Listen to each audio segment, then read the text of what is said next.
Yeah. What's going on, people? What's going on, peoples? Peoples? Yeah. First, let me put y'all up on what's going on.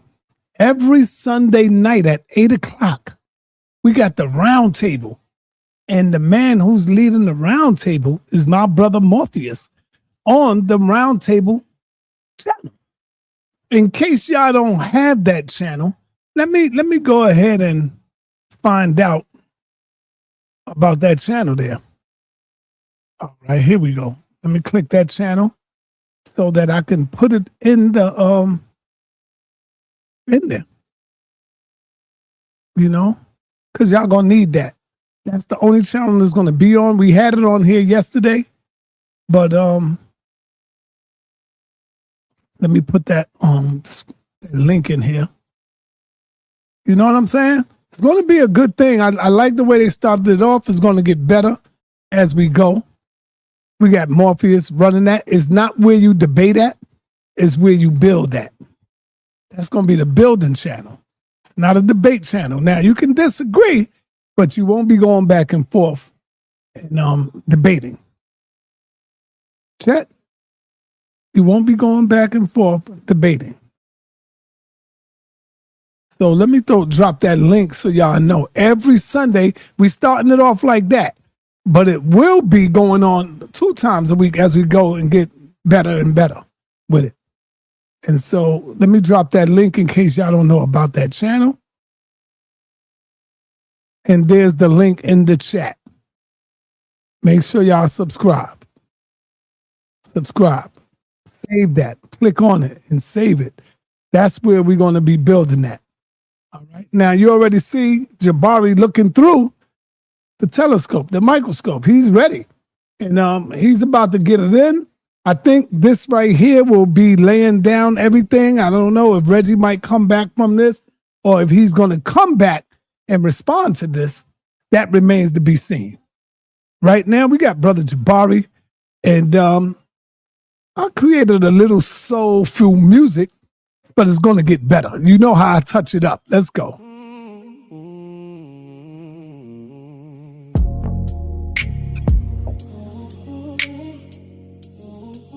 The HOK is the toughest environment. Before you come in, you gotta know who you're messing with.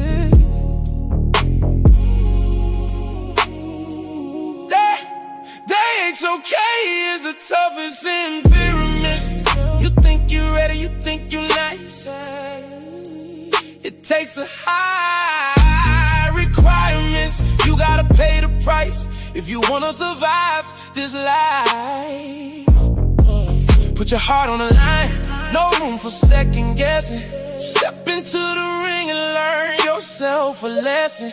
The pressure is heavy, sink or swim. Light hits the stage, but your shadow is dim. You came for the crown, but you're facing the king. No turning back when you step in the ring. Blood, sweat, and tears, yeah, we built from the grid. You talk about winning now, you ready to quit. So check your ambition bar before you walk though.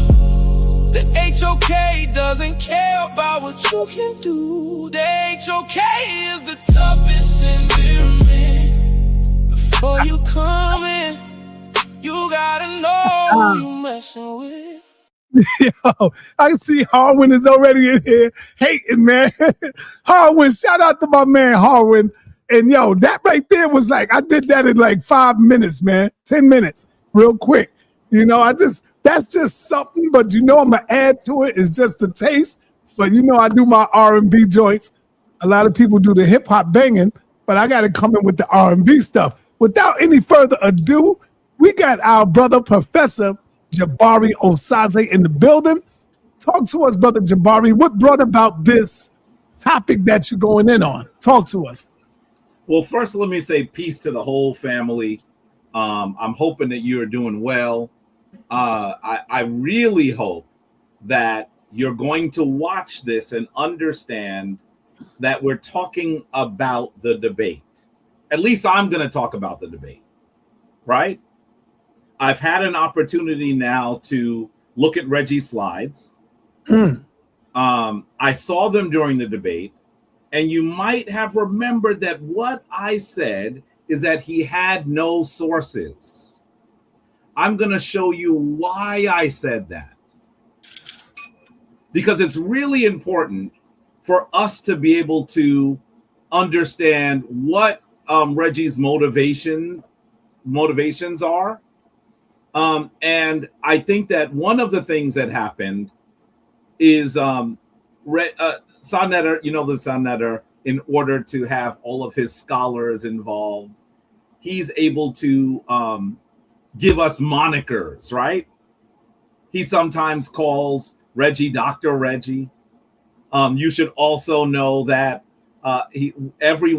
many people, based on what sa.neter has said, is he's actually said that he's a great researcher, right? I want to let you know that he's run with that. He's run with that. He's run with the idea that he's a great researcher. And what I want you to understand is that he's not.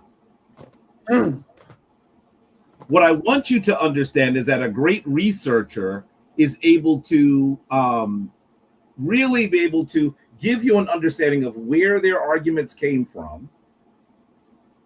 They're able to allow you to do your own work based on you researching where their arguments came from. And in that sense, what they're doing is they're culling the world of appropriate literature, appropriate sources, not just literature. Maybe we're talking about videos in some instances. And they're actually going to show you that the reason why they take a position, and you should too, is because they have come up with a cogent analysis based on the information that is relevant. That's what researchers do. And that is the standard that we should expect here at the HOK.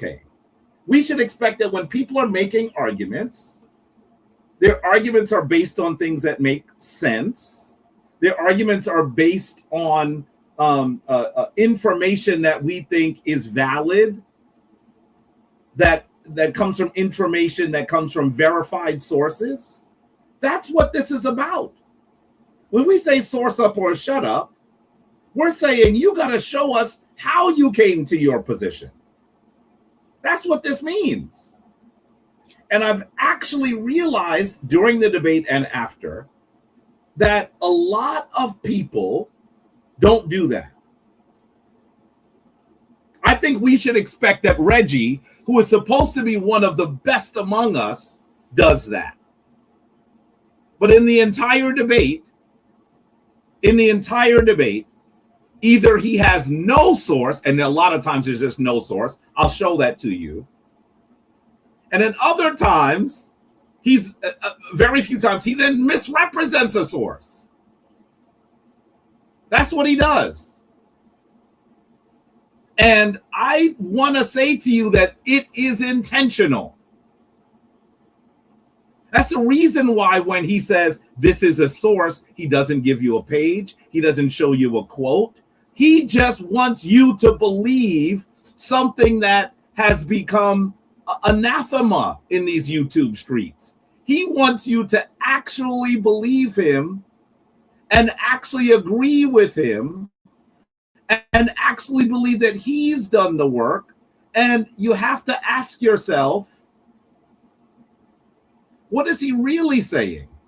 If he's not showing you a source, if he's not showing you a quote, what is he really saying?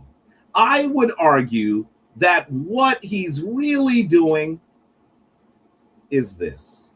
This is essentially what he wants you to do. He wants you. sa.neter, please put this up.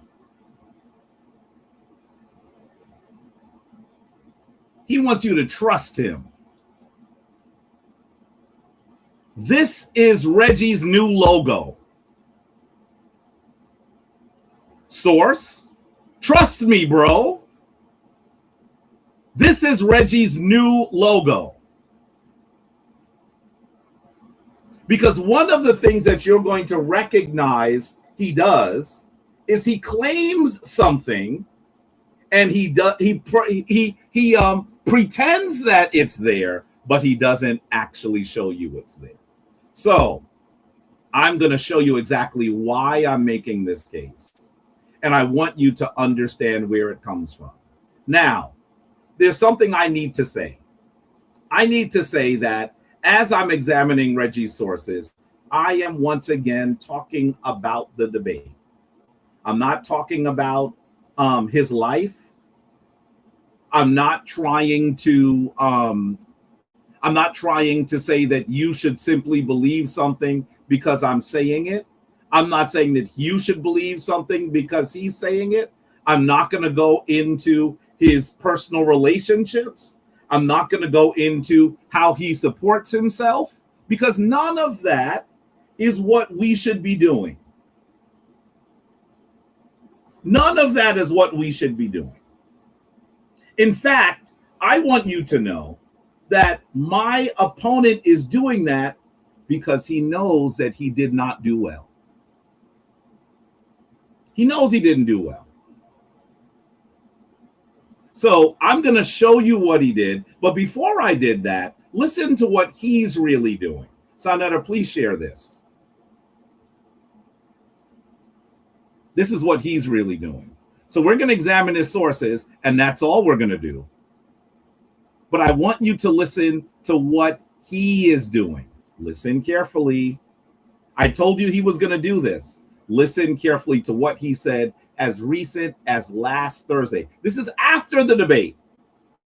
Listen. But he's a college professor. He can do what he for now.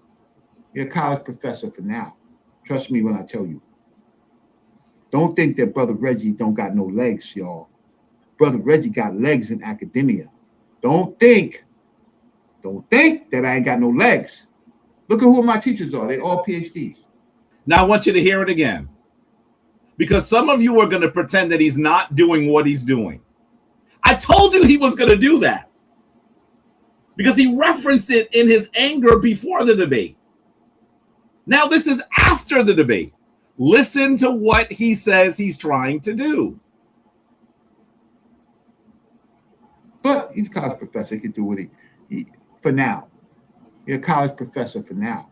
Trust me when I tell you. Don't think that Brother Reggie don't got no legs, y'all. Brother Reggie got legs in academia. Don't think that I ain't got no legs. Look at who my teachers are. They all PhDs. So now Reggie is saying that his goal is to get me fired from my job. His goal is to try to attack my job at Hunter College. What? That's what he's doing? Let me ask you, family, when I say that Reggie lacks character, isn't this a way to show that he lacks character? He's a college professor for now. Don't think that Reggie doesn't have any legs in academia. All of my teachers are PhDs. Wait a minute. His teachers are PhDs? By the way, his teachers are my teachers. And second of all, I work at the university level. Who do you think has more connections with PhDs? You or me? I don't even understand why this is an argument. But now Reggie is saying that his goal is to try to get me fired from my job. Did you hear what I said? He wants to get me fired from my job. And I want to say to you very clearly, I have been teaching now for nearly 4 years. I teach every semester. In fact, this is a rare summer where I don't have classes. I usually teach in the summer. I teach in winter session. I definitely teach in the fall semester and the spring semester. I've had hundreds of students. And every single semester, guess what I get? I get reviewed. Every semester, I get reviewed. And my reviews are excellent. Excellent. The university values what I bring. I want you to hear something. If Reggie wants to try to challenge my job, why not do it today? You're going to see just how irrelevant he is. Irrelevant. But even though he's not going to be able to challenge my job, I want you to even challenge him on the idea that that's what he wants to do. So here I am. I'm going to go through his sources. He's going to try to attack my job. By the way, there's another way that he is doing this. You should know that he wrote an article. Do you see it there? No, that's not the one that he wrote about me. He wrote an article. I'm going to call it an article because he would like you to believe it's a scholarly paper. It's rife with misrepresentations, and even worse, there are grammar issues, there are misspellings. And at the end of his sources on his paper about our debate is what? My professor. For those of you who are not in academia, you should know that when students take your class, they are often asked to rate their professor. Why is Reggie reviewing my professor? Why is that part of this debate? What's the point of that? What is he trying to do? Is it relevant? Is it relevant that he believes that he should look at my how my students view my work? What does that have to do with the debate? Is that something that you think is relevant? By the way, here, I'm going to show it to you because some of you, sa.neter says some of you are working with slow gases, right? Sometimes they are. Here you go. I want you to see what I'm referring to. This is the article, I'm going to call it an article and not a scholarly paper, that he wrote about our debate. Here it is. Take a look at it because it might not be up here that long. This article is what we call libel. It might not be up here very long. But I want you to see that he wrote something. There are lots of spelling errors. There are grammatical errors. If I was his professor, it would be marked up in red.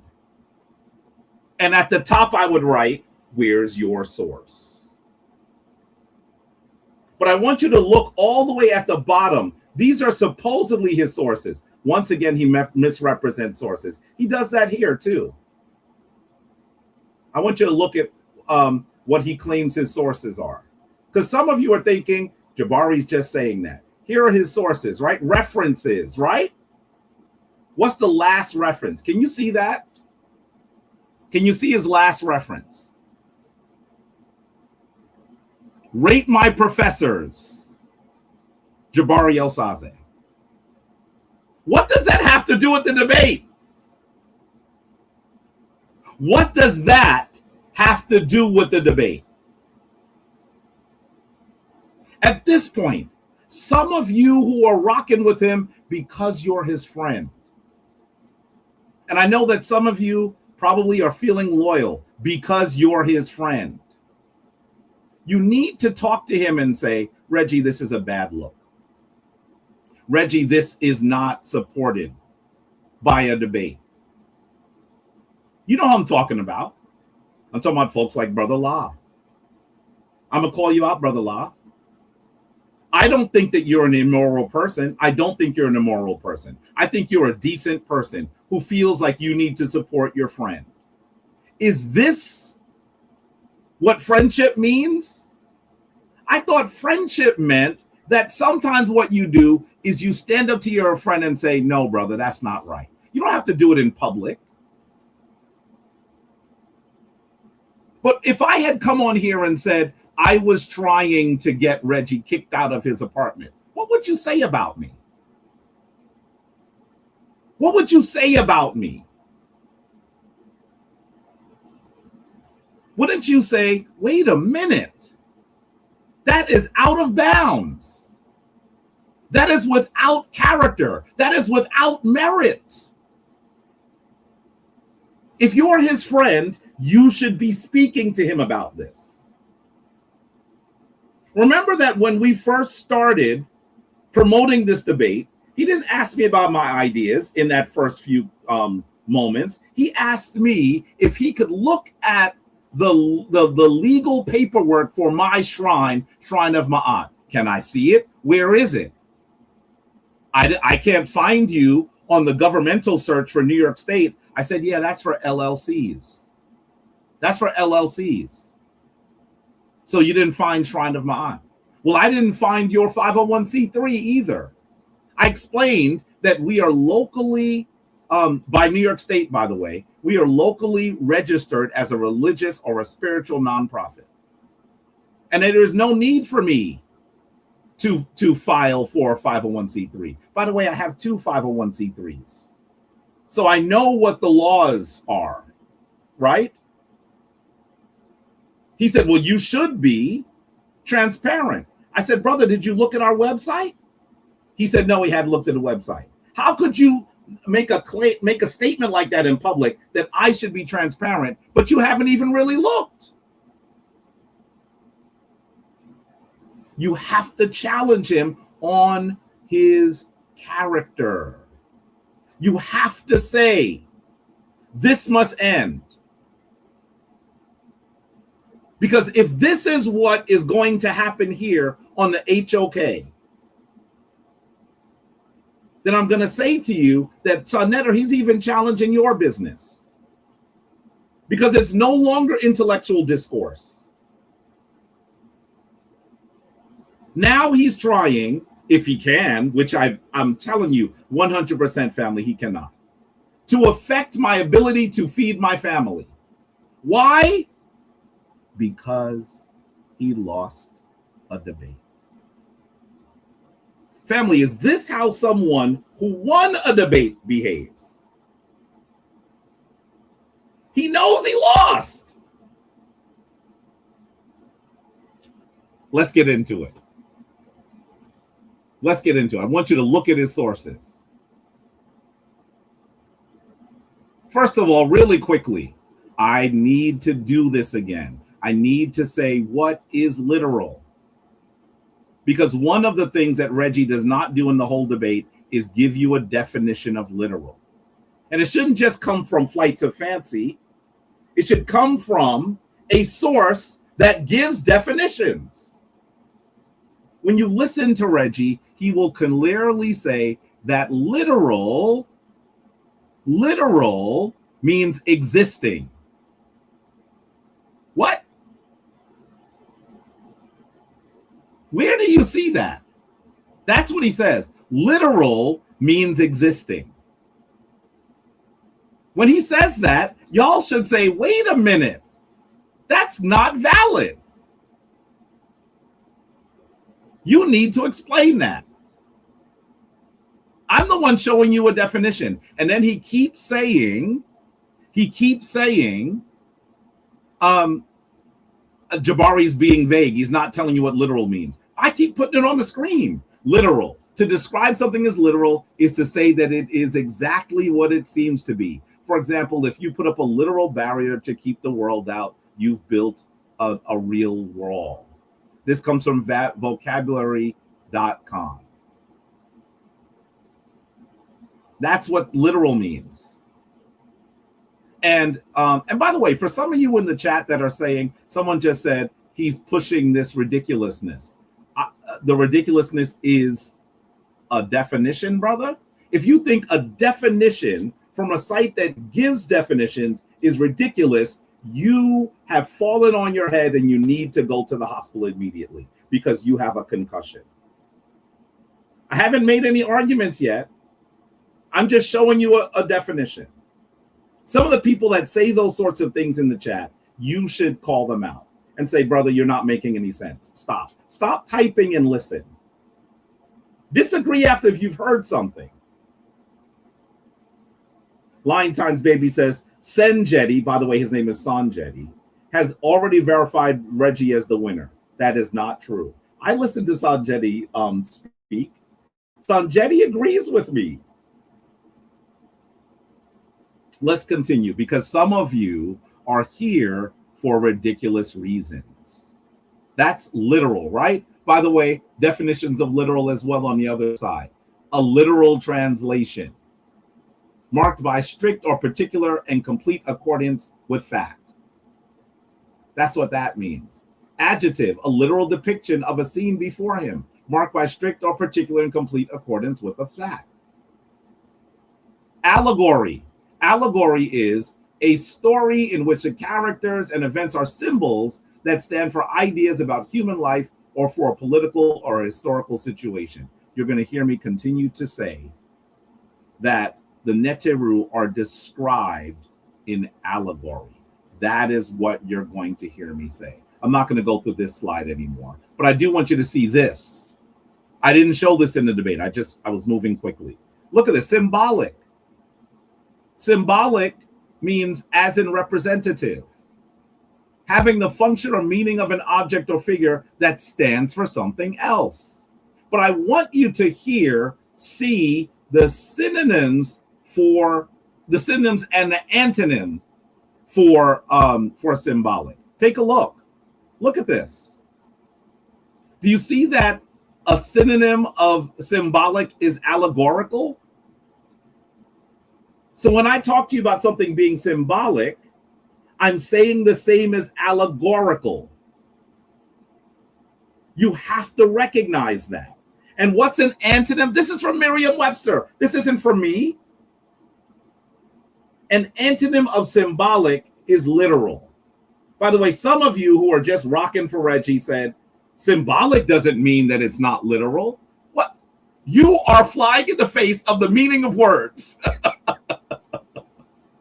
Do you see that an antonym, it's circled here, of symbolic is literal? That's an antonym. It means the opposite. This is what you have to recognize. So let's look at some of his sources. This is his first slide. This is his first slide. Putting the Hem-Neter and Tepi of the Shrine of Ma'at on trial. By the way, why is he putting the Hem-Neter and Tepi on trial? Isn't this a debate? Or is he putting me on trial? What have I done to be on trial? And what does this have to do with the Shrine of Ma'at? We have a debate topic. This is I want you to listen to what he's saying, okay? And let's zoom in a little bit, because now that I can actually show you his slides, you're going to see what he's saying. Okay, look at this. In this debate, the central claim is simple. In ancient Egyptian theology, if something is affirmed to exist and act, then it is literal within that domain. What does that mean? Source? In ancient Egyptian theology, if something is affirmed to exist and to act, then it is literal within that domain. Where did he get that from? This is from his own head. Where's your source for that statement? You've heard me say ekri. Extraordinary claims require extraordinary evidence. Why did he make that claim? The central claim is simple. Where is that? Where is that? It becomes words of existence. What? What becomes words of existence? I think he thinks he writes well. That sentence doesn't even work. That's the green pen, by the way, when you're marking a paper. What does that mean? Explain. Let me say this again. If something is affirmed to exist and to act, then it is literal within Kemet. Based on what? Based on what, Reggie? It becomes words of existence for the people of the land. What is he say? Where is the source for that? There is no source for it. There is no source for it. He just wants you to believe that. Why? Because he wants you to think you don't know what the word literal means. That's what he's doing. That's what he's doing. What? Because something exists, it means it's literal. What? How does that work? Listen, when you look at the Statue of Liberty certainly exists. But is that lady that is holding an actual tablet and a torch, is she literal in that sense? The statue is literal, but is she actually Lady Liberty, or is she symbolic for something?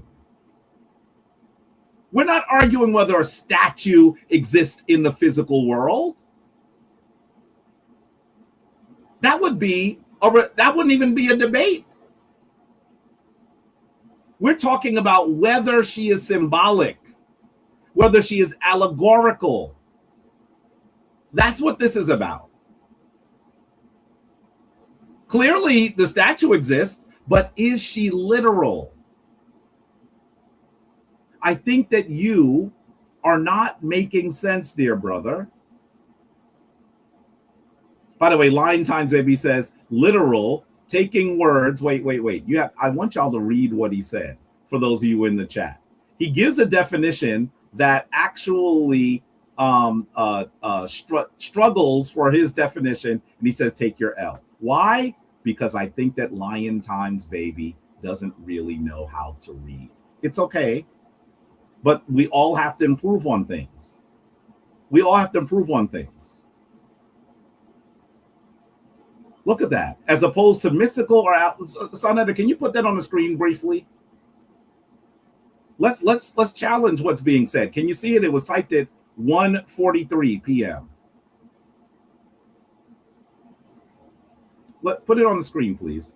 Taking words in their natural meaning. Originally, what name? Who you want me to put up? I don't know. Lion's Time Baby.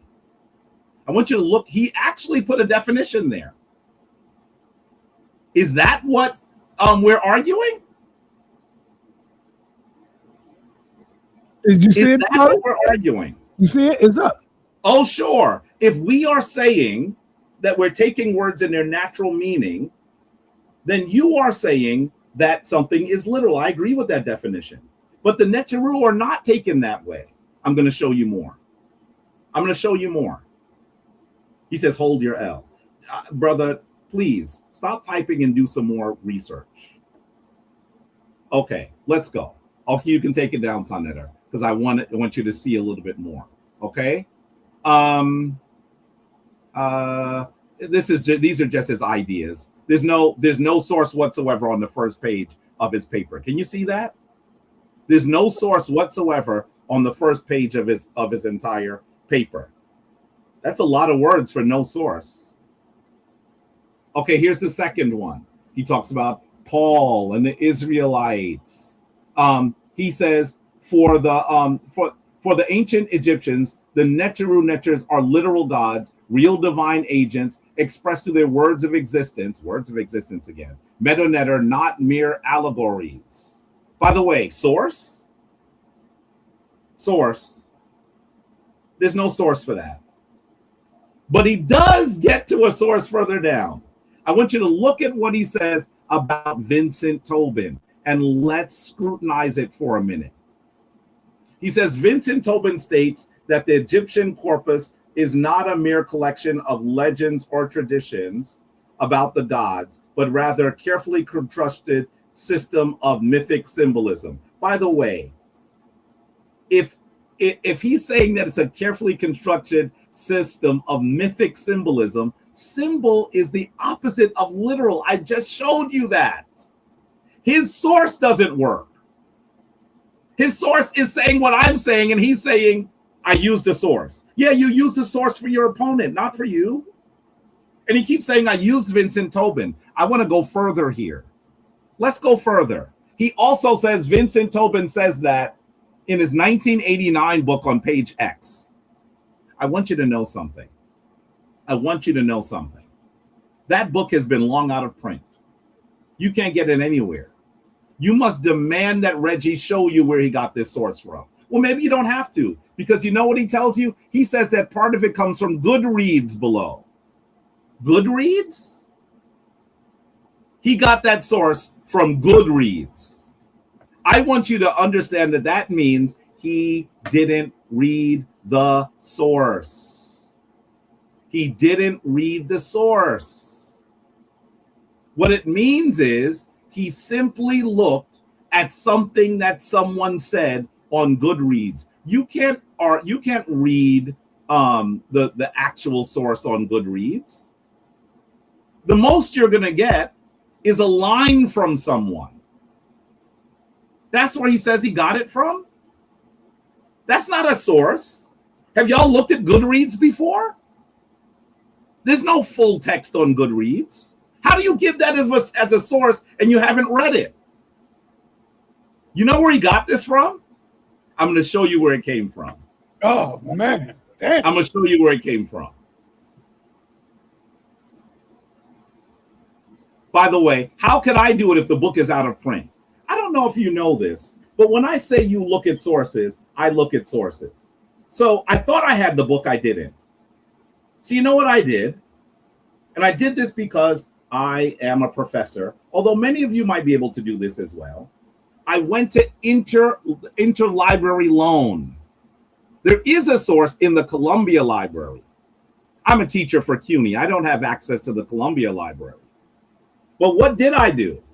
I told my institution, and by the way, some of you can do this, because in this instance, the institution I used was the New York Public Library. What you have to do is be a card-carrying member at the New York Public Library.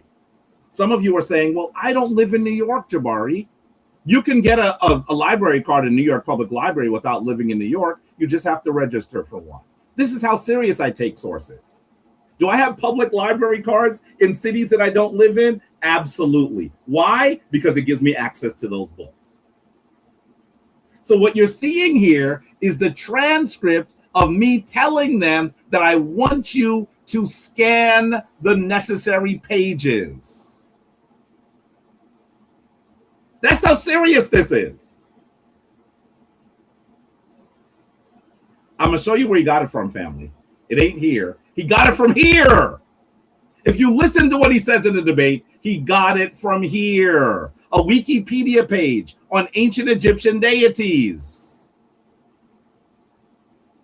And I'm going to say to you, family, for those of you who are saying now that Wikipedia is a good enough source, how are you saying that now? I want you to understand that that is not the case. It's not. Take a look at this. Because I don't think that some of you, and ultimately, listen, am I talking about Reggie's lifestyle? Am I talking about where he worked? Am I talking about how he makes his living? I'm not talking about any of that. I'm not talking about any of that, because ultimately that is irrelevant. If he likes to do that, fine. But I hope you understand that that means that he doesn't believe that he won, because he has to actually now go and try to actually attack me in a completely different forum. Okay, I say you can't use Wikipedia for a scholarly work, right? It's not just me. I hope you see this. This is Wikipedia itself. I want you to read this carefully. Wikipedia, let's put this to bed right off the bat, because some of you are going to continue to say, Wikipedia is fine. Wikipedia is not a reliable source for academic writing or research. Wikipedia is increasingly used by people in the academic community for first-year students to distinguish professors as an easily acceptable tertiary source for information about anything and everything and as a quick reference to get a sense of a concept or idea. However, citation of Wikipedia in research paper may be considered unacceptable because Wikipedia is not a reliable source. I want you to look at this. Why? Why is it not acceptable? Read here. I've said it live, but I want you to know that that is exactly what Wikipedia tells you themselves. Why can it be a reliable source? This is because Wikipedia can be edited by anyone at any moment. That's the reason why it's not a reliable source. By the way, you might have noticed that when you were looking at that, it even clicked over to, it had a link to Wikipedia reliable sources.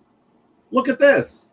Wikipedia articles should be based on reliable published sources, making sure that all majority and significant minority views have appeared in the sources. If no reliable source can be found on the topic, Wikipedia should not have an article on it.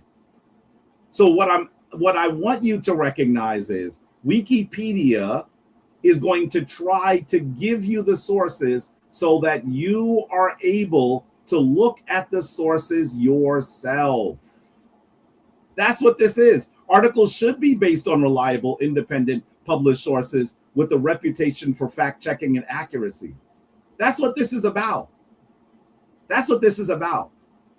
So, can you use Wikipedia? Sure. It's the beginning of your resource, not the end. You can't then say, I got this from Wikipedia. Follow the link. Follow the link. So this is where he got it from. Let me show you where he got it from.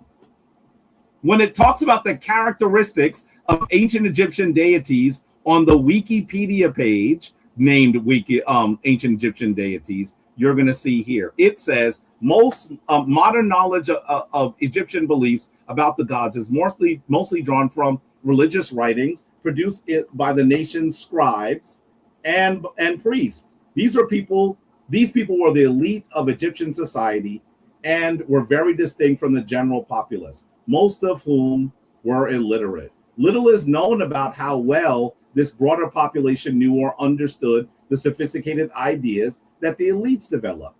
Common practitioners of the divine, I want you to read these last two sentences carefully, may have differed from those of the priests. The populace may, for example, have treated the religion's symbolic statements about the gods and their actions as literal truth.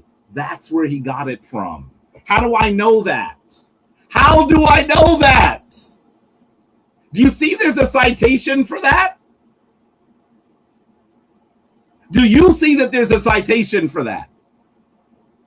Where does the citation go? To Tobin 89, page 18. So the Wikipedia page that says that the people might have thought this as literal truth goes to Tobin. What's the next question you should have? Well, there's a source. Maybe he's right. What are you supposed to do as a scholar? What are you supposed to do who is vying in the marketplace of ideas, which is the house of consciousness? Now you got to follow the link. Did I follow the link? Did I follow the link? But Brother Jabari, you told me that the book is nowhere to be found. Professor Osaze, can you get that page scanned? I want you to read. Now, remember, it says here that the people might have taken the gods and the actions as literal truth. And it says it's on page 18 of Tobin. Should you just cite that now? Or should you read page 18 of Tobin? Do you think I read page 18 of Tobin? I'm not going to even show you this piece yet. Here's page 18 of Tobin. This is what you're supposed to do if you're a scholar. This is what you're supposed to do if you're a researcher. That's why when sa.neter says, are you ready yet, man? I say, no, brother, I have work to do. He says, why are you taking so long? Because he doesn't understand sometimes that this is the granular level of research that I have to do. Let's read page 18 together. During the course of this evolution, newer and wider concepts gradually made their way into the Egyptian system of thought. New mythic symbols, by the way, he's telling you they're mythic symbols. New mythic symbols were developed and older ones were discarded when the need for them was no longer felt. Hence, the variety of richness of the Egyptian mythic system grew into a complex and complicated synthesis with which we are now familiar. However, the basic themes and statements of Egyptian myth did not change. Once again, he's using the word myth. And once again, he's using the word myth. The main emphasis continued to be on the universal order of the cosmos and the abiding nature of Ma'at, the force which provided and symbolized that order. I'm telling you now, they're saying that Ma'at was a symbol. Did you read that? The Egyptian continued to recognize the never-changing foundation of the universe as the symbols and myths of his religion expressed it. The one major change had taken place after the end of the Old Kingdom, one which must have appeared as a positive boon for all, was the fact that mortality beyond the grave was now a possibility for all people, nobles and commoners alike. Now listen to me. Is that source, is that citation in Wikipedia properly used? The answer is no. There's nothing on page 18, even in the notes. I'm not going to read all the notes, but I read the notes. Even in the notes, that says that this is what they believed. Remember what they said.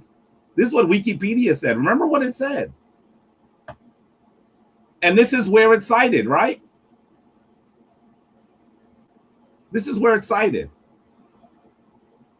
Commoners' perceptions of the divine may have differed from those of the priests. The populace may, for example, have treated the religion symbolic statements about the gods as their actions as literal truth. I am telling you that this citation needs to come down.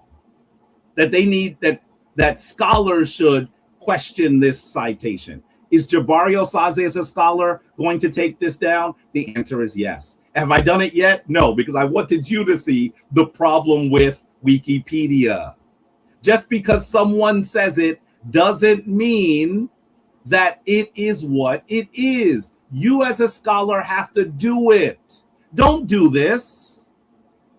Don't do this. You as a scholar needs to check it. Why is he, if he is a good researcher, why is he doing this?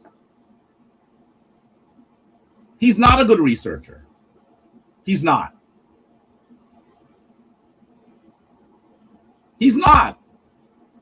Because either he is being untruthful about the source, or Wikipedia is, or to make it even worse, he just believed Wikipedia. That's not how this works. In a first-year college class, if you cited Wikipedia, do you think your professor would say that's not acceptable? Yes, he would. Why? Because I do it all day long. And I tell people what a reliable source is. That's where he got it from. And if he comes on here and says he didn't, which he's going to, what you should do is say, show us where you got it from. And watch him dither. Watch him stutter. Watch him say, maybe I'll show it to you later. That's not what this is about. This is about something else. No, hold his feet to the fire. Why did you cite that? Why did you cite it? I want you to understand that if we are going to have debates, they have to be about more than yelling and screaming. They have to be about how you know what you know. And if they're not about how you know what you know, then what the heck are we doing? What are we doing? Let's continue. Oh, and by the way, it's not just that source. Listen to what Vincent Tobin actually says. This is on pages 10 and 11. The life-giving powers of nature were not the only natural phenomena evident to the Egyptian.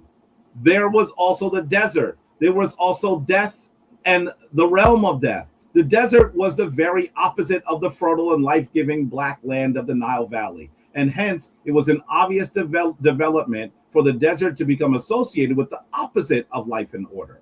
The Nile and fertile land had the power to bring back life and sustenance to mankind. It must have been evident to the earliest inhabitants of Egypt that the fertility of the land could be gained by the conquest of the desolate forces of the desert.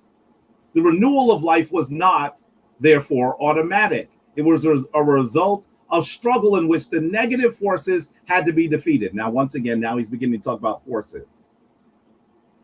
Just as Seth had eventually been defeated in the struggle between Osiris and Horus, with both Osiris and Horus. Hence, out of the natural cycle of nature and the seasons which emerge, a mythologized account of the tension and polarity which existed between life and death, an account which was not only narrated in the spoken myth, but which was also experienced when the myth was richly recounted in the cultic setting. The goal of this myth that man might apprehend and perceive the divine order of the cosmos and the order of Ma'at, and that he might act and live in accordance with it, so that all things might thereby be well and in the order for the individual. I want you to understand. And by the way, he goes on and says this was the primary resource, purpose, and end of Egyptian religion. So I want you to understand that they're talking about how these symbols are created to represent things that are certainly very real, just symbolic. This is what he's explaining here. Do you understand that? He's saying that the struggle between Asar and Heru is mythologized. Do you see this? Let's go further. The ultimate creation of the Egyptian mythopoetic mind, therefore, was a synthesis which included within itself the concepts of creation, fertility, and life, and its continuity, the political order of the state, and eventually the reality of individual resurrections of the afterlife. All of these were but various aspects of the one cosmic power of Ma'at. Do you understand what he is saying? He's saying that these forces are very real. The forces of death and rebirth are real, but the deities are mythologized versions of this. This is the reason why when you say to me, are the Neteru real? I say, yes. That's the reason why I never debate whether they're real. What I'm debating is whether they're literal. This is what the scholars say. This is what Vincent Tobin says. Is it what Reggie said he said? No. By the way, that's like one of the only sources he used, and he used it incorrectly. There are like 3 sources in his entire debate. 3. And all of them have been used incorrectly. Every single last one. I want you to understand that this is not how we should do this, family. This is not how we should do this. Okay. Let me go into his slides here. I want to show you a little bit more. Okay, now remember once again, I told you he got it from Wikipedia, right? I'm not just making it up. Look at what he says in round 2. He tries to reference Vincent Tobin in his scholarly work on Egyptian religion. This is Reggie's slide, by the way, just so you understand what you're seeing. I took a screenshot of his slides because when I was telling you he had no sources, y'all said, what do you mean I saw sources? No, you saw names on a page, and there weren't that many of them. It was easy to go through it. But when you go through it, you can see these sources aren't saying what he says they're saying. Here he goes again. He's talking about Vincent A. Tobin. Can you see that? And he gives a quote. The populace may, for example, have treated the religion's symbolic statements about the gods as their literal truth. Where did he get it from? I showed you where he got it from. Wikipedia. He tells you where it's from. For those of you who are struggling or on your phones and can't read it, he says it's from Wikipedia. He tells you it's from Wikipedia. Can you see that? That's where he got it from. But you just followed the link. They said it was on page 18. We read page 18. It does not say that. By the way, he's making it seem like he quoted Vincent Tobin. He's quoting Wikipedia. And the quote on Wikipedia is inappropriate. It's incorrect. That's why you don't just cite Wikipedia. You have to follow the link and read it for yourself. Wikipedia is excellent to begin your research, especially if you're unfamiliar with the topic, which obviously Reggie is. That's why he's using Wikipedia. But if you don't follow the link and say and read it, this is what happens. This is what happens. This is one of the few sources he has in his entire debate, and it's wrong. It's wrong. Do you understand what I'm saying? So I'm not making up that he got it from Wikipedia. He told you he did. Y'all should have actually said, wait a minute, that source is Wikipedia? We have to read the actual source because we don't know whether we should believe that. I showed you that you shouldn't. This is the next one. This is next after that. African-centered Egyptology supports the same conclusion. Obenga's reconstruction of Egyptian philosophy treats being as dynamic and real, emphasizing to be a true being, something always has to be moving and running. By the way, does that quote say that the Netu are literal? No. It doesn't. It doesn't. Something has to be moving and running. That's what he did. Is that a source? Is that a source? He says it comes from Obenga 2004. Is that a source? Some of you at home might say, sure, but here's the deal. You have to go to the source. Go to the source. Take a look. I had Theophile Obenga in my slides as well. But what was the difference between me citing Theophile Obenga and him citing Theophile Obenga? I showed you Theophile Obenga's words. Why didn't Reggie do that? I'm going to tell you why he didn't do it. Because if he did, you would have seen that he was flim-flamming y'all. Look at what he says. This is from the book. This is from African philosophy. Right? Right? I want you to understand that when we actually use sources, Reggie and I are not doing the same thing. We're not doing the same thing. He's the one that's not actually using a source. And this is the reason why I'm telling you that this is a problem. Let's look for a second at Theophile Obenga, at this book, African Philosophy, on Amazon. Why am I showing you this? Because I want you to see when it was published, January 1st, 2004. By the way, this is one of the few books from Obenga that has been actually translated, that is written in English. They're very few. So I already knew what he was referring to. So I want you to know, here is what Obenga says in African philosophy. I didn't just say this is what Obenga believes and then give you the year and his name and claim that he believes it. Here's the source. Here's on the meaning of the deity Ra. In the time the Greeks received much from abroad, especially from the land of the pharaohs, where people had stated out of the civilization, the invention of civil. I think that started out on the invention of civilization millennia before them. The universe was one, since its soul was one, and the ultimate goal of human existence was integration into the universal soul, which was God. Now he's telling you that the universal soul is God. These are restatements of Egyptian concepts, nothing more. So now he's telling you that the idea of God comes from Egyptian concepts. Ra is the soul and consciousness of the universe, a God universe, eternal, infinite, active as a universal force. Notice he's using the word force. I always use the word force. And he says, what do you mean that you're talking about force? I'm telling you that that's what Obenga says. That's what Obenga says. I'm following what Obenga says. You're misrepresenting Obenga as a universal force represented more or less felicitously by various images. Now he's telling you that Ra is a force which is represented.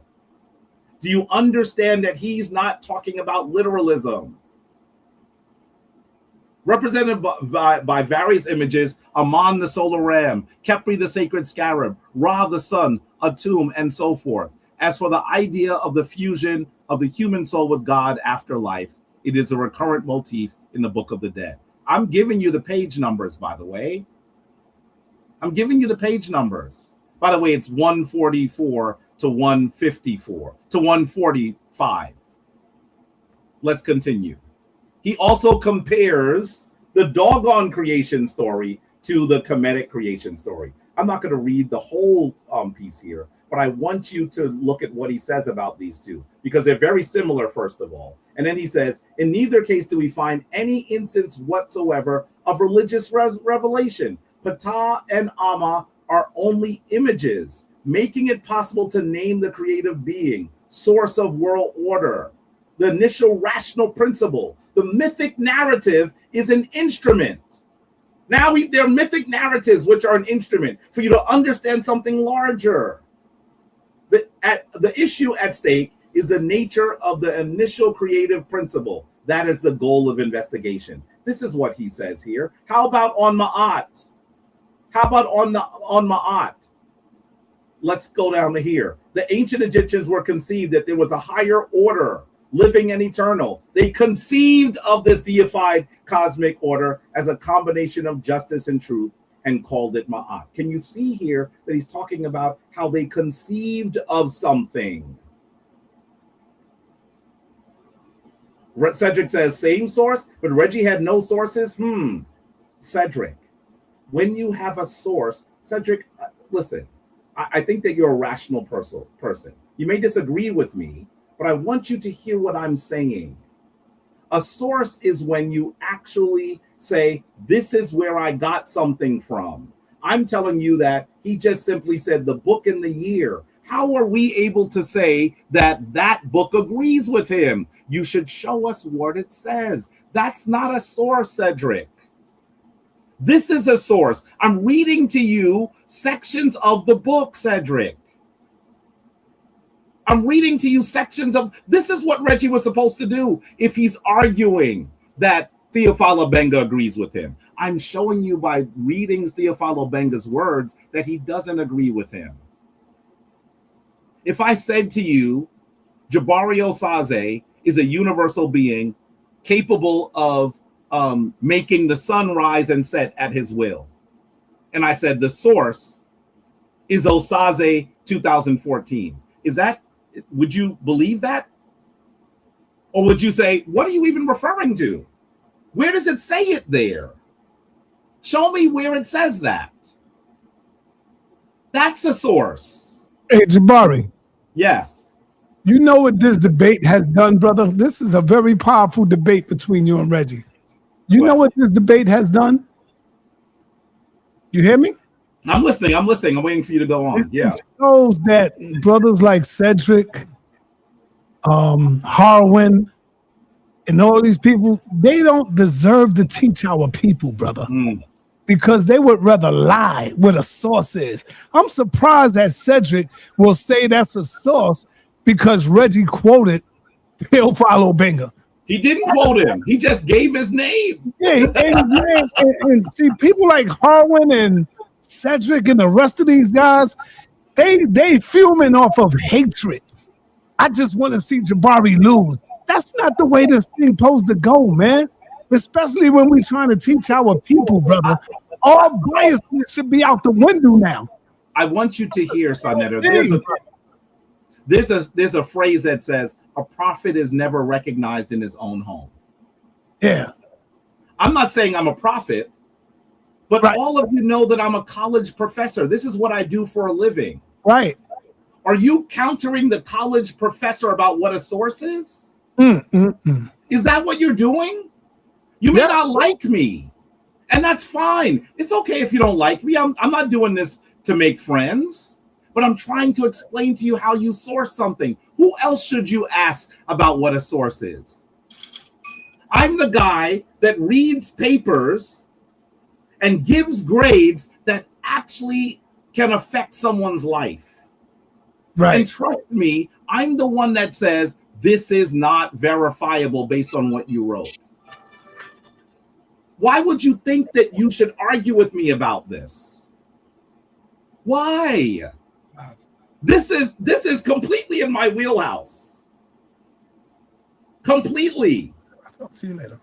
So anyway, that is what's happening here. More from Obenga. Now listen, I'm going to tell you, I did this in the debate, right? All he did is say Obenga 2004. But hold up, Jabari, one more thing. Yes. One more thing before you really go in. Go I ahead. want you to read this right here. Anyone say Jabari 1 is ignorant to African spiritual system. They believe in literal deities and allegory aspects. If you say anything else, you're lying. See, the problem is, Harwin, you're the one speaking about yourself. You're looking in the mirror and you're saying you're lying. Now, all of a sudden, they don't know what the goddamn topic is, Jabari. It's not about do African people believe it? We know that. Yeah. Some of them, we know that. Yeah. But that's not the topic, Harwin. sa.neter, don't let him get away with that. Yeah. Because I am actually saying the opposite of what he's saying. Go ahead. I am saying that in African spiritual systems, they see the deities as allegorical. Yes. And I want you to hear, Harwin, I have been practicing African spirituality for now going on 40 years. You don't have to agree with me. But to say that I'm ignorant of African spiritual systems, I'm the one that does the field research. I'm the guy that spends a lot of time on the continent. But they trying to miseducate the youth, brother. That's what they doing, man. I don't understand how you could do that. Niggas is crazy. Harwin, listen, you have to understand, you and I are not going to disagree. Harwin are not going to agree. Harwin is a hungry lion that wants to win. Yes. But you have to argue, win at what cost, brother? Jabari. You're trying to win by misrepresenting something. Right. What you have to wear, Jabari, is Jim Carreyer's skin. Because they're not going to disagree with Carrier, Richard Carrier. If you was like I said before, you are a professor, but because you made yourself available to them, now they don't respect black professors no more. Meanwhile, they ain't got a goddamn degree on history. You see what I'm saying? Yes, so I do. Through the sadness of our community where we would just lie just to get a W or just to get a win. That's sad as hell, man. But here's the deal. Here's the deal, Harwin. I know you want to win a debate with me, but you have to ask yourself at what cost. You're talking to someone who has been practicing. But he's showing himself not to even be worthy of a debate with you, Jabari. I agree, but let me go further. You're disagreeing with me. You're disagreeing with Theophile Obenga, one of the giants in the field. By the way, Theophile Obenga didn't just talk about Kemet. He's talking about the Dogon position too. He both said there's no religious relevation. These are concepts. He just said that. So you don't like Jabari. Are you also saying that Theophile Obenga doesn't know what he's talking about? Woo! Is that what you're saying? Got him. Because I'm reading to you what Theophile Obenga says. And that's the sad part. They still won't accept it. Because you don't have Richard Carrier's skin, bro. You got to have that skin in order for them to believe you, Some of them will say, well, Richard Carrier has a PhD. I want you to know that there will be a day that you'll see me come on here and I will say, guess what, sa.neter? And he's going to say, what, Jabari? And I'm going to say, I want to show you something. And you're going to see my PhD. Woo, yeah. Yeah. Because I'm always coming and evolving. I just got a postgraduate certificate in the study of Africa and the African diaspora. There will be a day that I come on here and do that. And when I do that, you're still going to argue with me. Mm-hmm. Because it's not about the degree. It's not about how long I've been practicing something. It's not me showing you the experts. You should say, I agree with something just because I agree with it. Notice they never agree with nothing, Jabari. Well, show me a source. If you're making an argument, I'm showing you a source. Where's your source? Let's continue. Let's continue. So this is Theophila Benga, right? Let's see.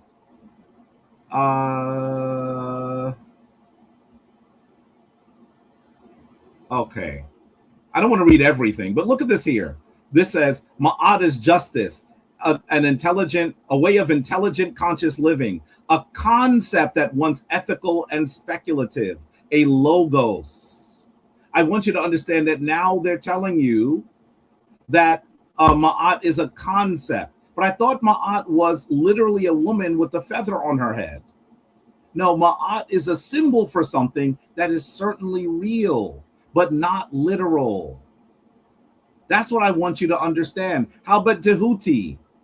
The ancient Egyptians credited Jehuti, the ibis-headed moon god, also symbolized by a baboon. He's telling you that the ibis-headed moon god was a symbol, and he's also symbolized by the baboon. With the invention of hieroglyphs, divine words. This totemic god, by the way, look for the word totemic. What does totemic mean? What does totemic mean? The totemic god was the patron of intellectual life. He was the patron of writers, collectively referred to as companions. Jehuti was also the lord of statistics, responsible for all that needed counting. I want you to understand that he's saying now he's a patron. This is a symbol, brother. This is a symbol. Okay, I'm not going to go to Baba and Fundishi yet.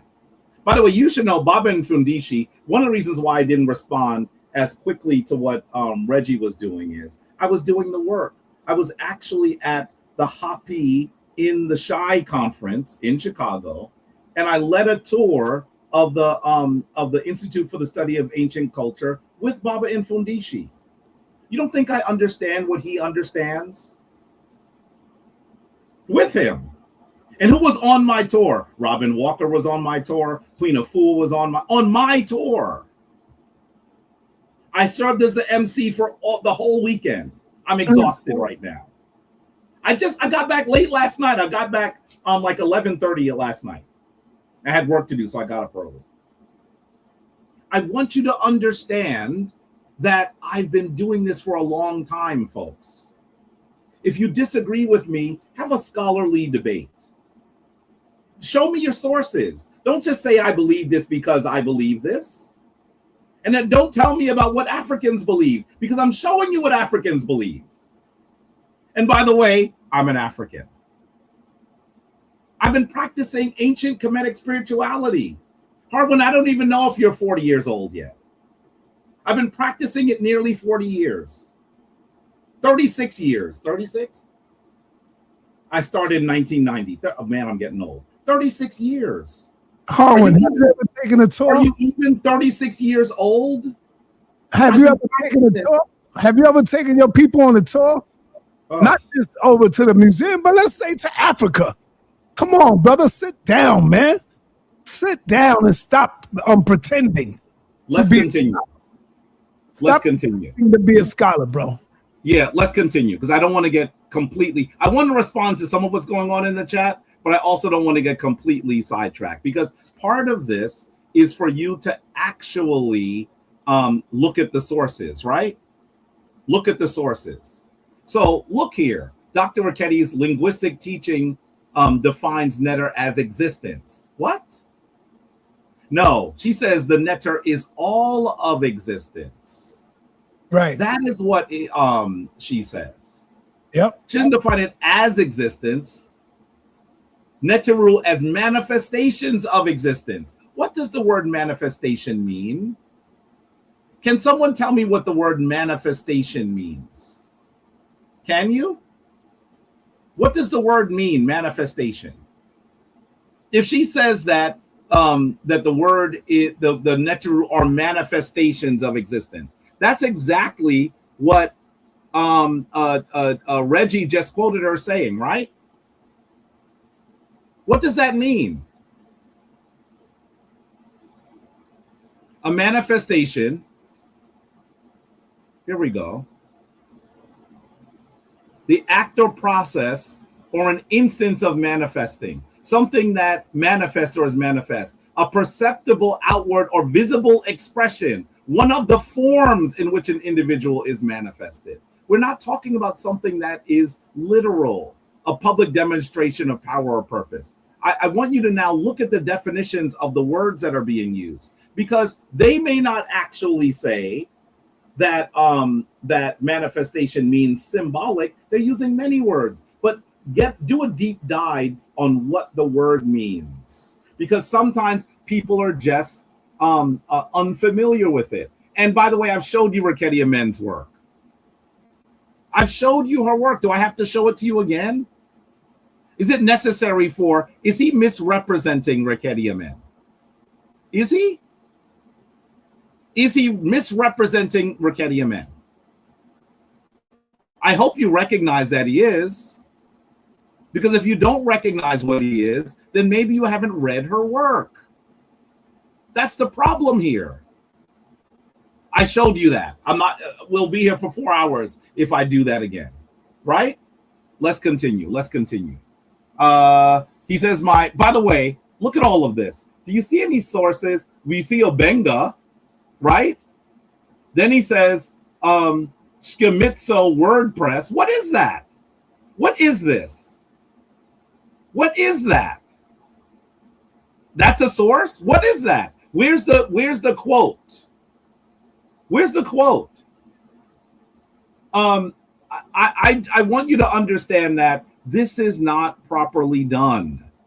When you're actually doing a source, what you should do is you should help people understand what the argument is. And that's not what he's doing. That's not what he's doing. By the way, oh my goodness. I wanted to show you this. Take a look.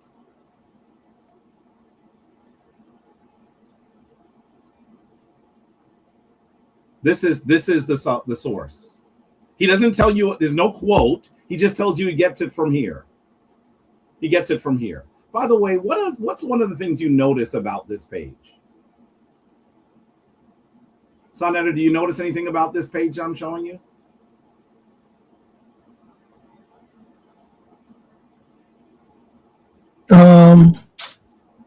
Come on now. It's simple. You don't look for something complex. Wait, let me zoom in.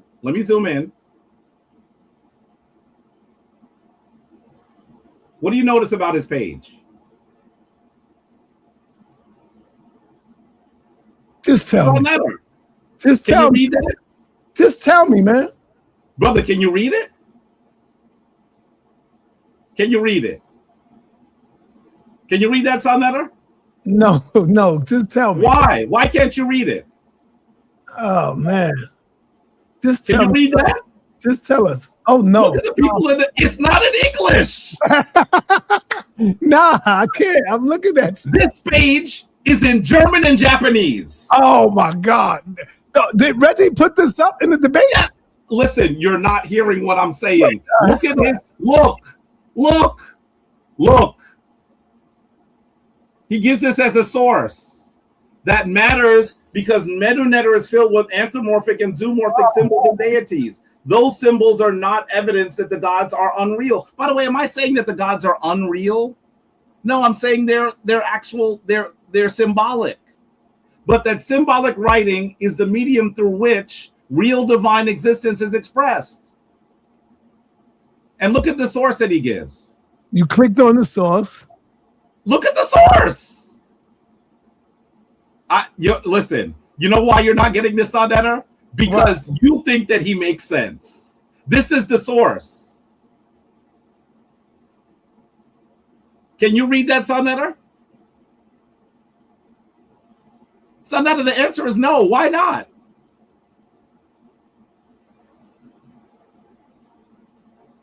The page is in German. The page is in German. Can you look here? Look at the title up here. SchizunTimo.wordpress.com. The page is in German. Did he translate it? Wouldn't you need to cite that and say it's translated? That's what most scholars would do. The source that he is citing is in German? But hold up. Hey, Jabari, that shows you once again. Yes. I like my brother comment. Reggie, brother La, y'all got some explaining to do. Because y'all supposed to be scholars and man, you the God killer. You running around. Yeah, Reggie showed all the sources. Y'all got some explaining to do, bro. And by the way, let's say he translated something. If he translated it, shouldn't he give us the quote? There's no quote. He just says it's from this page. And the page is not in English.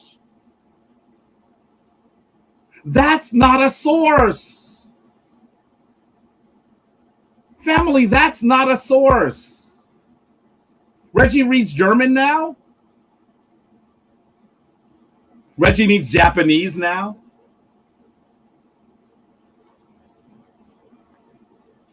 I don't think you understand what I'm saying. These aren't sources. And part of what I want you to do is I want you, when I said they weren't sources, by the way, I was completely prepared, sa.neter, to just move on from the debate. Yeah. I know how I did. I know how he did. He lost, right? I was completely prepared. But when I saw him on Thursday saying that he had written in paper and he was trying to get me fired, I said, well, I'm not going to stay quiet on this. I'm going to show you that he has no sources. All of the things that he wrote, by the way, there are no quotes. And second of all, even the few times that he says this comes from something, it doesn't say what he says it said. If he did this in an academic paper, they would tell him to take it down and he would be embarrassed.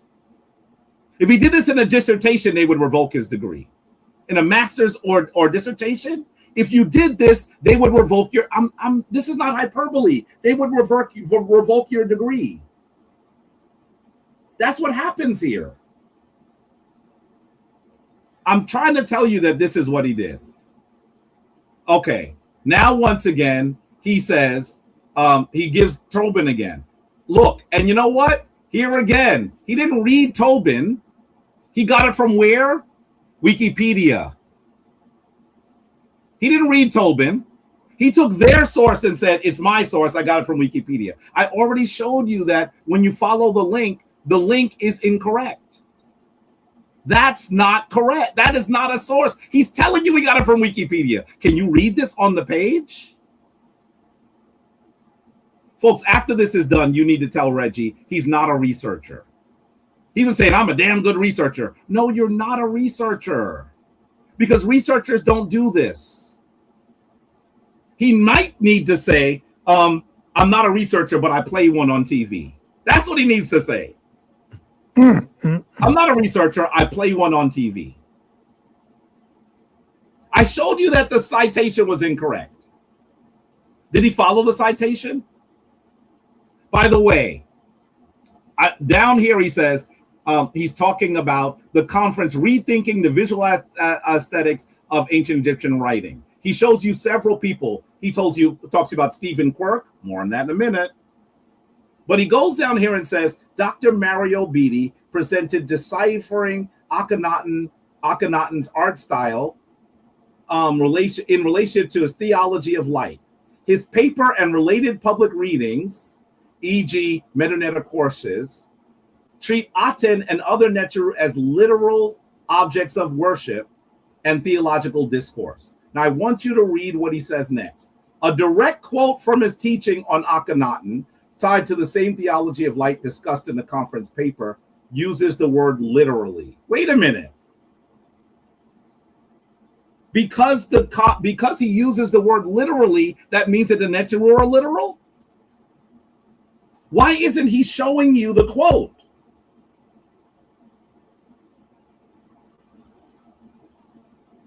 Why isn't he showing you the quote?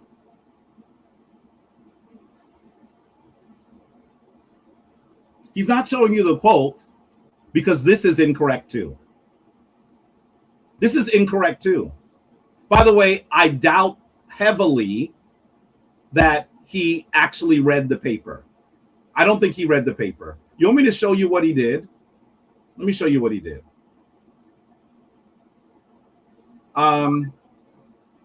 This is what he did. Where are we? Beatty. What he actually did is he went to YouTube and he listened to what Beatty was saying. And if he was going to do that, what he should probably do is have you hear what he said. I'm going to do that now. Notice how vague that statement is. He uses the word literally. What does that mean? That doesn't mean that he's saying the Neteru are literal just because he used the word literally. Listen to what he says. I'm going to show you in his presentation. By the way, the paper is not publicly available. But I want you to see what he says in his presentation. And I want you to listen and see if you think he says the Neteru are literal. He does not.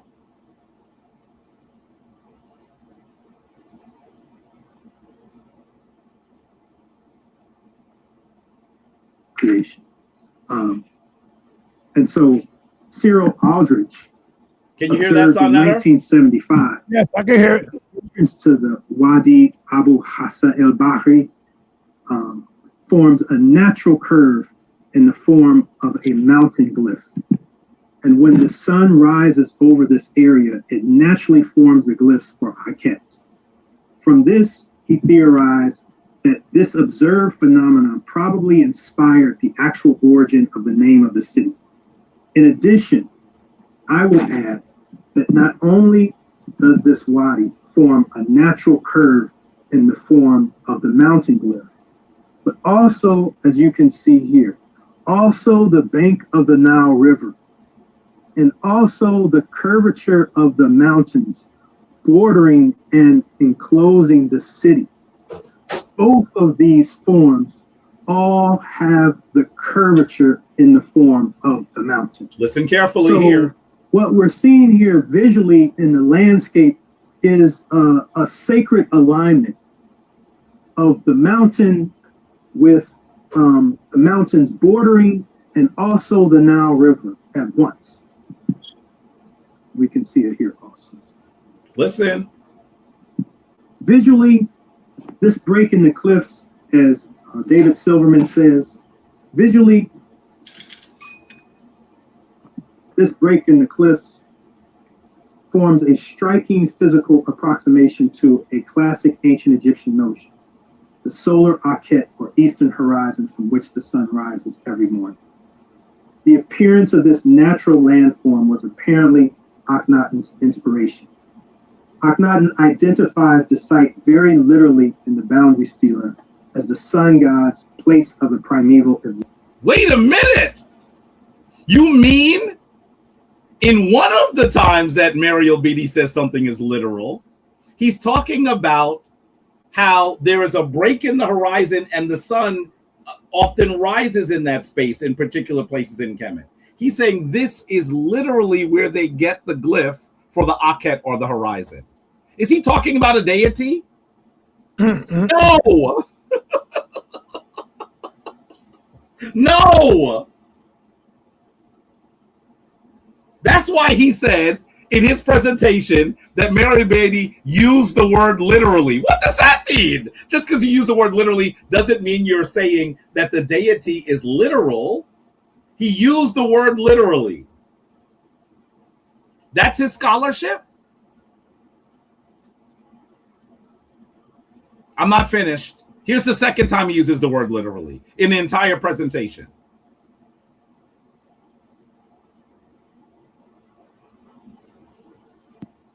That extend toward outward with hands at the end to indicate not just its power, but also touching the body of Akhenaten in a form of direct nonverbal communication. As the rays of the sun touch his body, Akhenaten literally himself becomes the Akhet Aten, literally.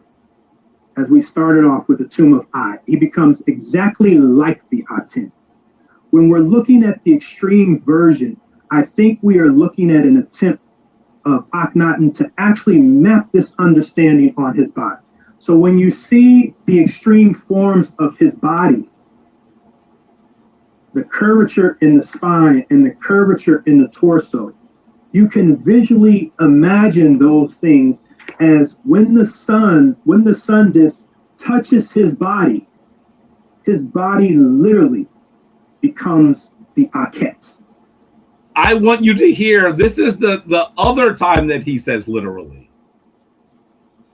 First of all, is he talking about a deity when he uses the word literally? No, he's talking about the horizon. And by the way, he also, right after saying literally, says he becomes like the. That is called a simile. Is he saying that Akhenaten's body literally becomes the horizon? Not really. But either way, he's not talking about a deity. He's talking about the horizon. Reggie doesn't have the paper. Reggie doesn't have the paper. I guarantee you that Reggie doesn't have the paper. He says a direct quote from his teaching uses the word literally. But notice he says, tied to the same theology of light discussed in the conference paper. I guarantee you he looked at the YouTube video. I'd pay good money to prove that to you.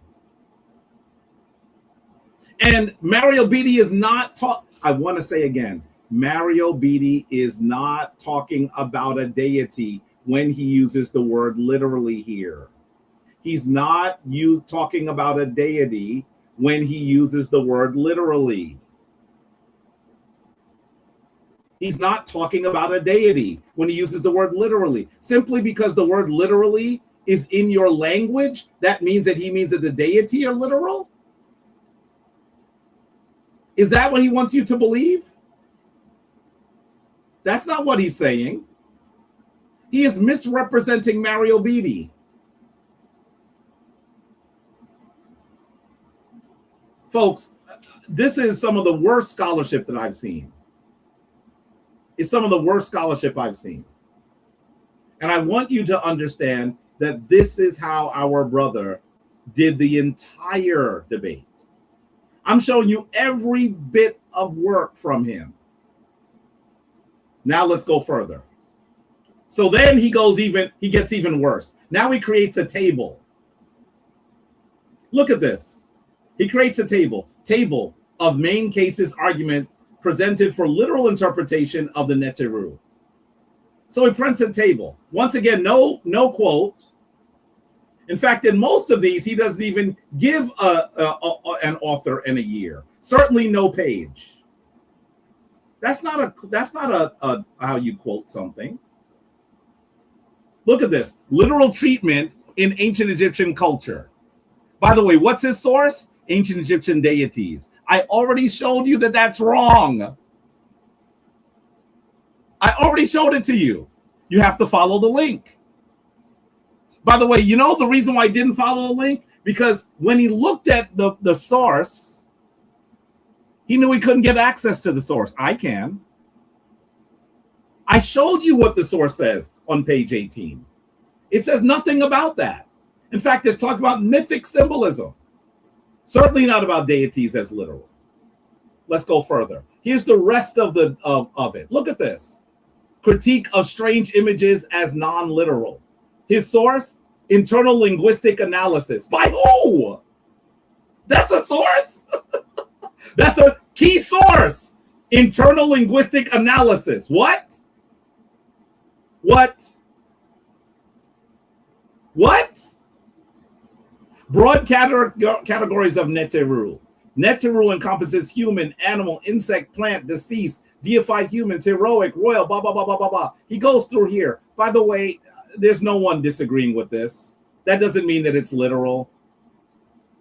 That doesn't mean it's literal. He just put it on the slide because he thought it looked good. The Rosetta Stone and Canopus degree. Egyptian priests directly equated Neter with Greek theos and Neteru in theoi and in official degrees. Why does that have to do with literalism at all? Nothing. He created a table. The table is terrible. The source is the Rosetta Stone? Is that what the Rosetta Stone says? How many of you have read the Rosetta Stone? It dictates the Neteru as literal. Is that what it does? I want you to understand, he didn't do any of this. None. That's not a source. That's not a source. Here's a translation of the Rosetta Stone. Here it is. Here's a translation of the Rosetta Stone. Egypt, whose heart is perfect towards the gods. Horus, the god of gold, who maketh perfect life of the Hament beings. I mean, I don't need to read this to you. There's nothing here that talks about the deities as literal. Nothing. Zero. How could he cite that to you as a source? Okay, let's go to the next part of the table. Okay, here it goes. Comparative evidence. Foreign gods as Neter. Neter applied identically to foreign deities. What? How does that mean it's literal? I wish you could see my face when he was reading this at the debate. I was like, what? That has nothing to do with the topic. Royal titles and kingship terms. Kings as Nefer-neter. Neter. Royal women as Sit-neter. These require divine personhood. I want you to everyone understand that everyone. By the way, if everyone is the Heru, then Heru is not literal. If every king is the Heru, then Heru is not literal. That means that Heru is a state, a title.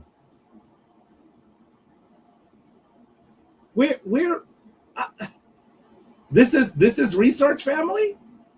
This is scholarship. Where are his sources? Here we go. Look at this one. Personal piety. Common people pray directly to specific Neteru for concrete help, healing, protection, justice. How does that mean that they're literal? How? Explain that to me. Mythological narratives as operant reality. Myths treated as real events with ongoing effects. Wait a minute. Myths are treated as real events? Do you know what the title of the word, what the definition of the word myth is? Where's the source? General Egyptological consensus on ritual efficacy. That's not a source. That's not a source. General Egyptological general consensus. Where's the source? Where's the source? Oracular practices and direct communication. Gods issued oracles through statues, processions, dreams, and priests. The Apis bull oracles, temple oracle evidence, processional rituals. This means that they're literal? Why? Why does that mean that they're literal?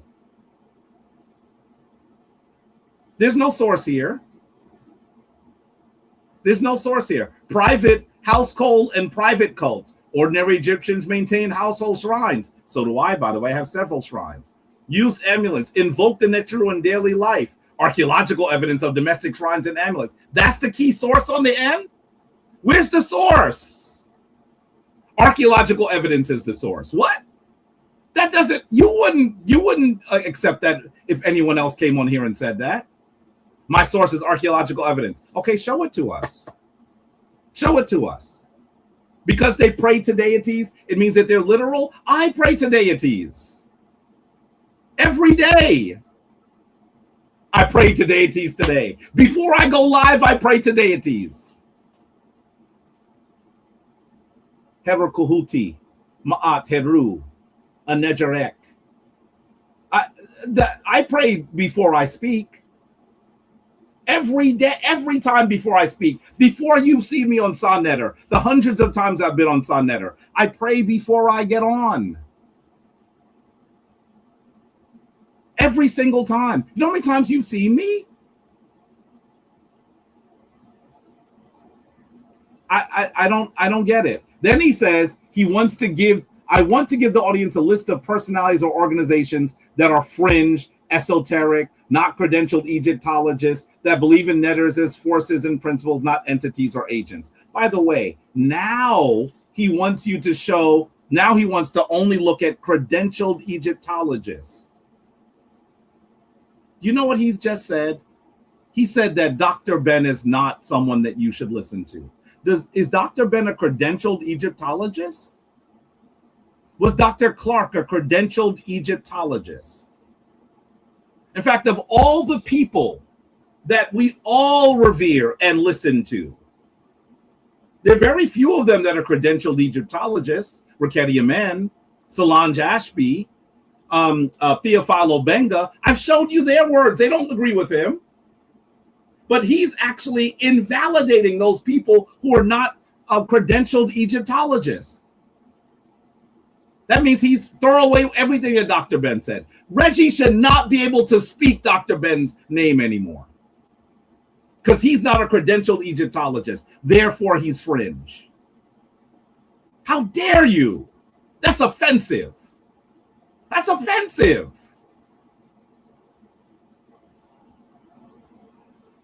He goes to R.A. Swale Lubitz. You know why he mentioned that? Because in one of my bios, it says that I enjoy reading R.A. Swale Lubitz. I do. So he thought that he was going to say that here, and it was going to attack me. And by the way, now I understand why Brother Law asked me the question about, is it esoteric? And I said, well, according to the definition, maybe it is. And he thought it was a got you question. What? That's because he was working with Reggie. He thought that esoteric, the term esoteric. If I think that the Kemetic tradition is esoteric, then that means it's a got you question. He's been going around, by the way, saying, when I asked him that question, that was a death knell. What? What? I have no issue with your term esoteric. This is what esoteric means. Here's the definition. Here's a definition. I'm going to give you definitions. I'm not going to just let people play in your face, y'all. This is dictionary.com, right? Understood or meant for only the select few who have special knowledge or interest. The recondite. Private, secret, confidential. Intended to be revealed only to the initiates of a group. Fascinating. That means that you need special training and revelation to understand something. What's the problem with the term esoteric? It's not one that I use for my shrine or for what I'm doing. It just simply means that the average person may not understand something until they go through a process to actually receive knowledge. That's it. Esoteric means hidden, the hidden knowledge. That's all. That's all, family. Do I have a problem with that? No, because what you have to do is you do have to have some special training to understand some of this. That's it. I don't use the word esoteric, but the term esoteric is not a problem. Brother Law, why are you saying when I asked him that question, it was a death knell? What? Why'd you say that? Did you see how simply I just brushed it off my shoulder? What does that mean? What does that mean? So he shows you a few other people. R.A. Swalloday Lubitz. Who else? Isha Swalloday Lubitz. Muata Ashby. Uh-oh. Remember he said that he respected Muata Ashby? Now he's saying that he's fringe. Muata Ashby ought to hear this. A Sauraset Society. He is insulting all of the Sauraset Society. Kemetic Orthodox, House of Neter.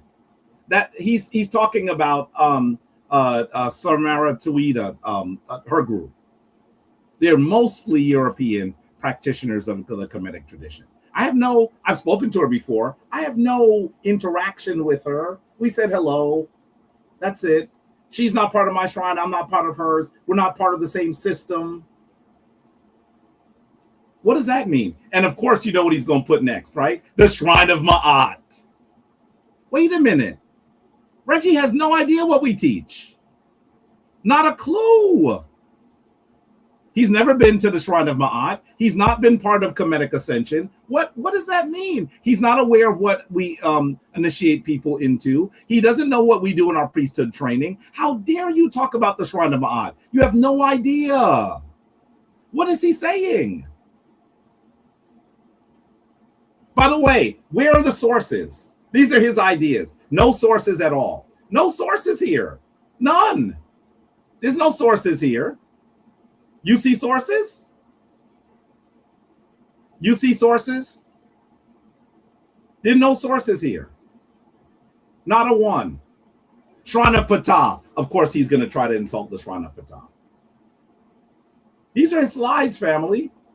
Here are a list of scholars, Western and of African descent, that disagree, whose research has shown the Neteru as a mixture, are believed by the populace of Tawa, or a mixture. You should know that that's a typo. By the populace of Tawi to be divine, actual divine agents, and disagree with your point of view as the Neteru as merely forces and energy. I believe that they are divine agents. I just don't believe they're literal. He mentions E.A. Wallace Budge, Jan Osman, Eric Hornung. None of them agree with him. None of them agree with him, family. Not a one. None of them agree with him. How do I know? Jabari, how do you know? Are you just saying that without any cause? How do you know that, Jabari? That's not fair. Why are you misrepresenting Reggie? He mentions, the first one he mentions is E.A. Wallace Budge. Let me show you something. Because this is how I do it. This is how I do it. Here's a quote from E.A. Wallace Budge. I don't just tell you what he says without any source. This was in a debate. This is from E.A. Wallace's Budge masterwork, Osiris. It has 2 volumes. 2 volumes. Whether forms of the god Osiris were sculptured on the walls of the temples of the ancient empire or similitudes of him. By the way, similitudes is something that's supposed to look like something. Of him were drawn on papyri and leather or cut in wood under the early dynasties cannot be said. Certainly no examples of such representations have come down to us. It is, however, well known that the position of Osiris as the god-man was well established in the minds of Egyptians at the beginning of the dynastic period. Osiris was a good and benevolent just king who was murdered by his brother Set. Isis, his sister and wife, was a faithful and loving wife who protected him. That's on pages 29 and 30, right? So now you see that he's talking about an archetype, right? Osiris was the symbol. Osiris was the symbol of the African conception of resurrection and immortality. From the first to last, his worship was characterized by customs and rites and ceremonies which were purely African. By the way, did you know that E.A. Wallace Budge said that the practice of the worship of Asar and As were purely African? Did you know that? Some of y'all been saying nasty stuff about E.A. Wallace Budge without even reading his work. He's telling you that Asar is a symbol. Does he agree with Reggie? No. That's why Reggie did not give you a quote. He just claims that he disagrees. Look at that. E.A. Wallace Budge. He just claims he disagrees. How could he do that? Is that good scholarship? No. No. By the way, here's Stephen Quirk. He mentioned Stephen Quirk before. He didn't show you a source. Stephen Quirk is on his list too. The sun embodied for the Egyptians more than power in heaven or power in earth. The daily guarantee of sunrise after the sunset of yesterday offered a bright and tangible promise of resurrection. In other words, the concept of resurrection was idealized as the movements of the sun. We continue.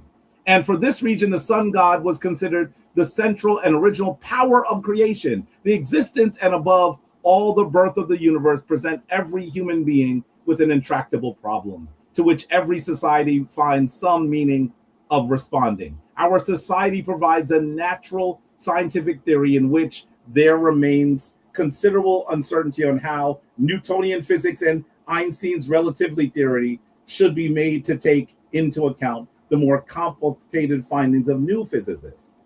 Ancient Egypt answered the same universal questions with a more tightly drawn worldview centered on the Nile Valley alone, but including powerful poetic accounts. Now he's saying they're poetry, poetic accounts of creation that function at least as well as the vague general levels of understanding of natural sciences in our own time. In Egyptian texts, the sun god as creator is named the tomb, the all. In other words, the substance from which all creation unfurled. The preeminence over all created matter was depicted by representing a tomb in the guise of a king of Egypt as the Lord of the universe in human form, wearing the double crown. Now he's talking about the depiction. I'm not sure why you're not actually listening to this. I don't understand why you're not. I want you to hear that he is flim-flamming you. He's flim-flamming you. He's flim-flamming you. You shouldn't let him do that. Don't let him do that to you. Ask him for sources. He also says Jan Osman disagrees with me. Does he? Does Jan Osman disagree with me? Is that what's going to happen here? That you're going to see that Jan Osman disagrees? By the way, most Egyptologists believe that Jan Osman is one of the best Egyptologists that exist. He's one of those names you're going to hear a lot. Eric Hornung, Jan Osman, there are others. Henry Frankfurt, E.A. Wallace Budge. These are Egyptologists' favorite folks. And Reggie claims that he agrees with him. Does he? This is from his book, Death and Salvation in Ancient Egypt. Page 31. We now understand why the embalming ritual had to portray the corpse, not just as a lifeless body, but as a dismembered one. Okay, now he's talking to us about why there's a representation. The purpose was none other than to indicate the lack of connectivity, which has been supplied during life by the heart and the blood. The stopping of the heart brought an end to the integration of the limbs, which now fell apart into disparate multiplicity. The myth dramatized this condition, telling how Seth slew his brother, tore his body into pieces, and scattered his limbs all throughout Egypt. In this embalming ritual, the myth was played out for each deceased person, even if he had in no way been killed and dismembered, but rather died a peaceful natural death. In mythic thought, there was no such thing as a natural death. Each death was a violent assault, and to the Egyptians, who thought in terms of dismemberment and connectivity, it represents a tearing of a limb from limb.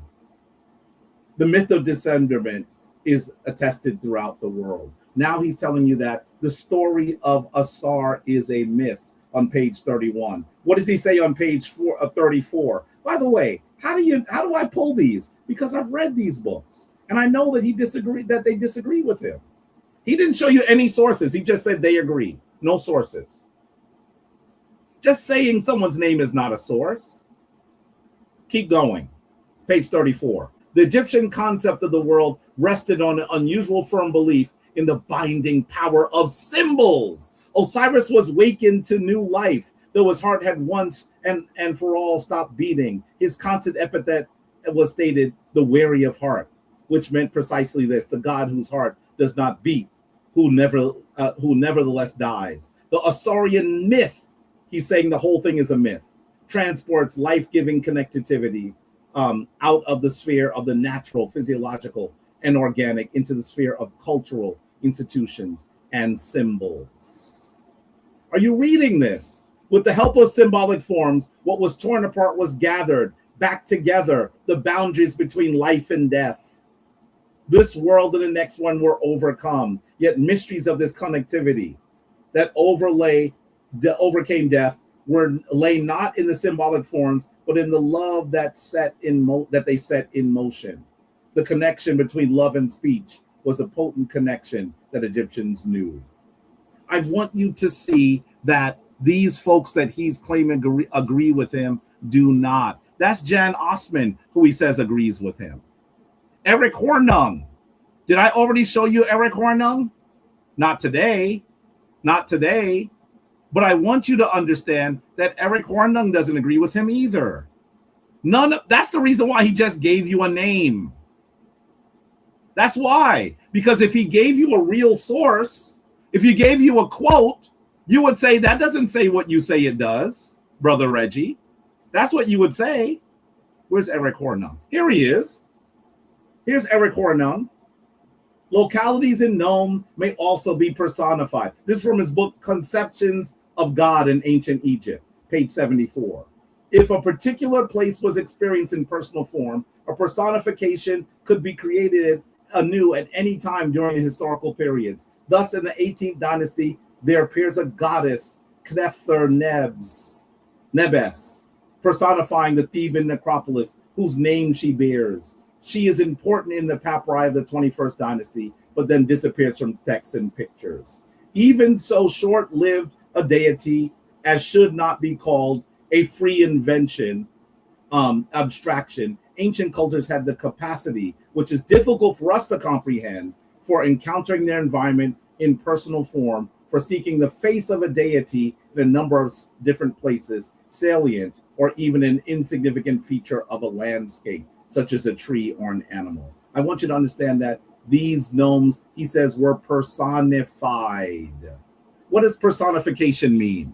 It means attribution of personal qualities, representation of a thing, or abstraction as a person or as a human, a divinity or imaginary being representing a thing or abstraction. That's what personification means. It's an abstraction. It's imaginary. It's a representation. Eric Hornung doesn't agree with him. Why is it that he would put his name on here? Neither of the three here agree with him. James P. Allen, I showed you James P. Allen in the debate. Richard Wilkinson, I did not show you him yet. And maybe we'll show you him and then we'll move on. Because I think that there's a point where you begin to realize there are no sources here. Here's Richard Wilkinson's book, Symbol and Magic in Egyptian Art. By the way, anyone who writes a book called Symbol and Magic in Egyptian Art, you should probably know there's a problem. You should probably know that there's going to be a problem for the concept of literalism. You should know this.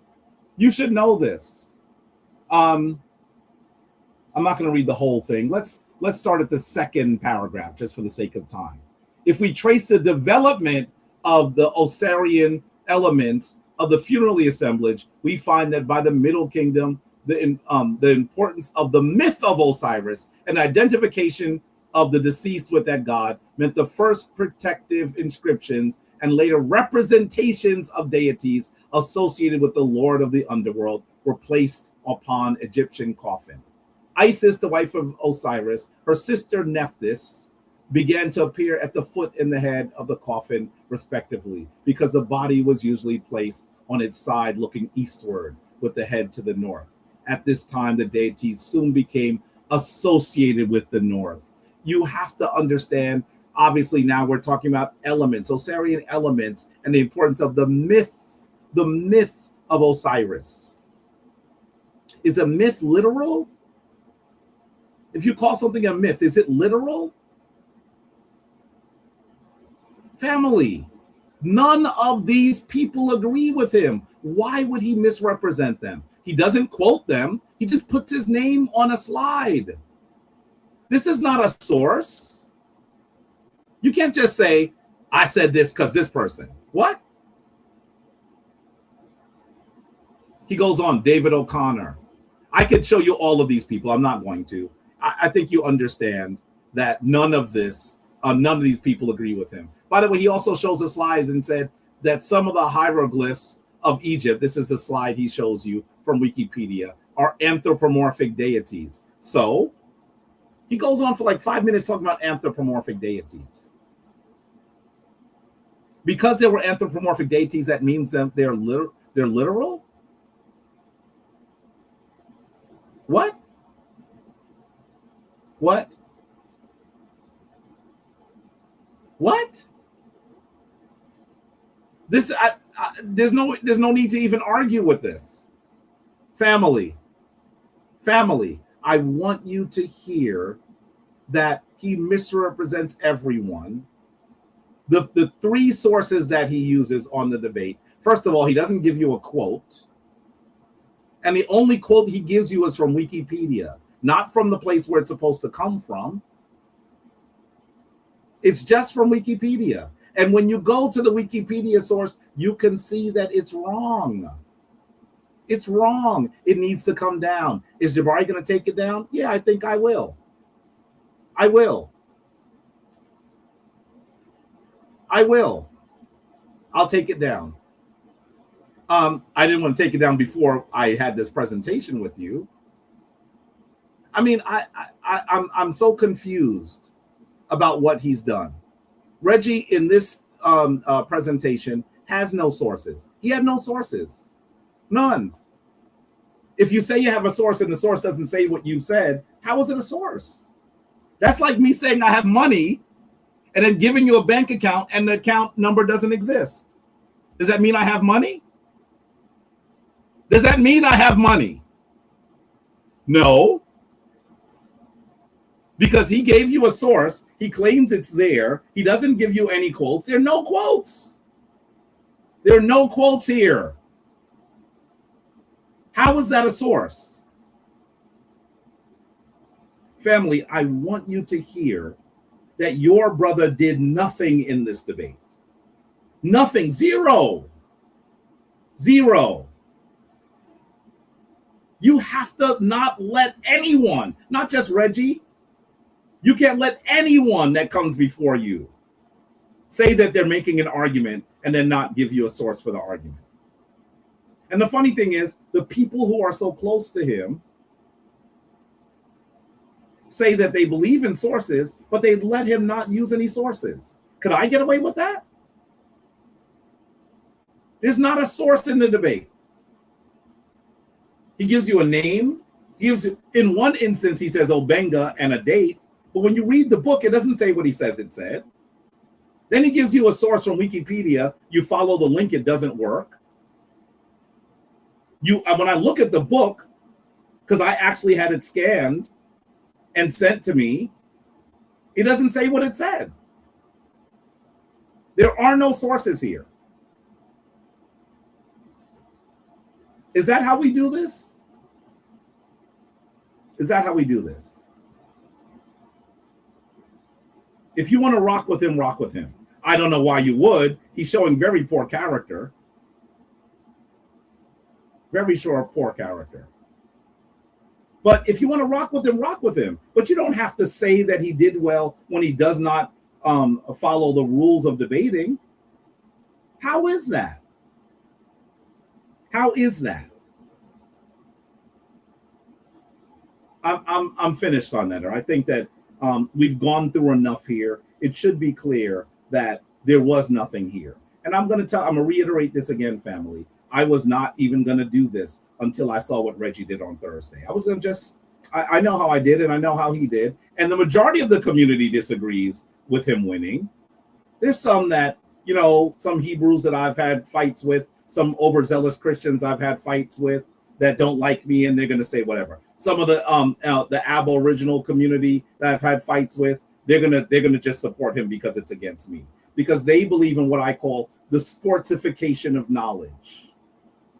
I'm a Mets fan whether the Mets suck or not. By the way, right now they really suck. I'm still a Mets fan. I was a Knicks fan during lean years. So was sa.neter. That's sports. That's not knowledge. That's not debating. You support someone just because you like them? Is that what you're supposed to do here? Okay. Family, you must demand that he shows you the sources. Demand that. Demand that he shows you where he got the Vincent Tobin's quote from. He tells you it's from Wikipedia. Demand he show it to you. Demand he show you Theophilo Benga's work where he says that they're literal. Demand that he show you the paper from Mario Beatty. He didn't read the paper. He just listened to the YouTube channel and said in his debate he says literal. What does that mean? He wasn't talking about deities when he used the word literal. He's talking about the horizon. Anyway, sa.neter, I'm out. I'm done.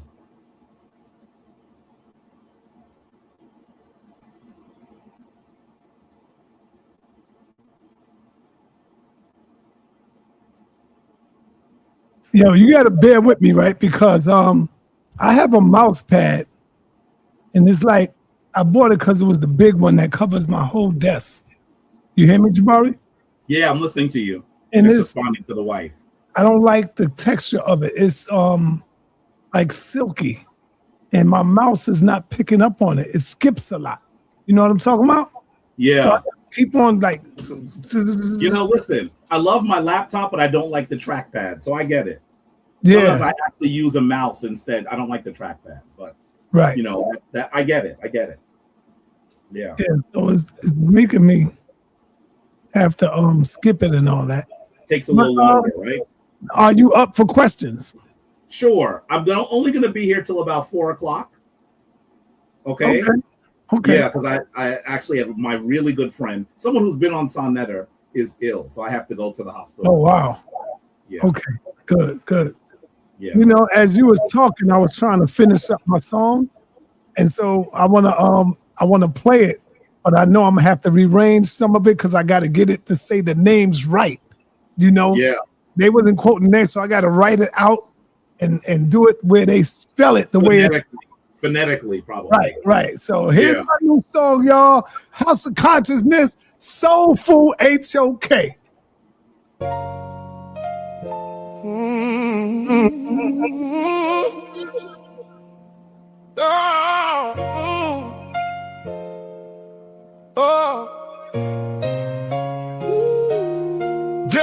HOK is the toughest environment.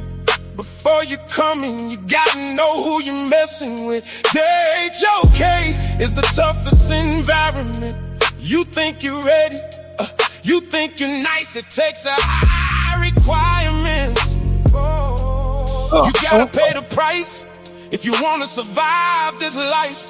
Put your heart on the line. No room for second guessing. Step into the ring and learn yourself a lesson. The pressure is heavy, it's sink or swim. Light hits the stage, but your shadow is dim. You came for the crown, but you're facing a king. No turning back when you step in the ring. Blood, sweat, and tears, yeah, we built from the grit. You talk about winning, now you're ready to quit. So check your ambition before you walk off. The HOK doesn't care about what you can do. The HOK is the toughest environment. Before you come in, you gotta know who you're messing with.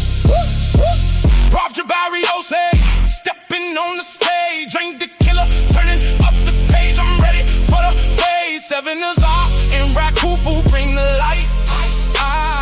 Queen now, power ruling through with might. Morpheus walking with LDI, rock grace. Sun tang shining bright across the space. With wisdom in the words where the truth is embraced. Every heavy line spoken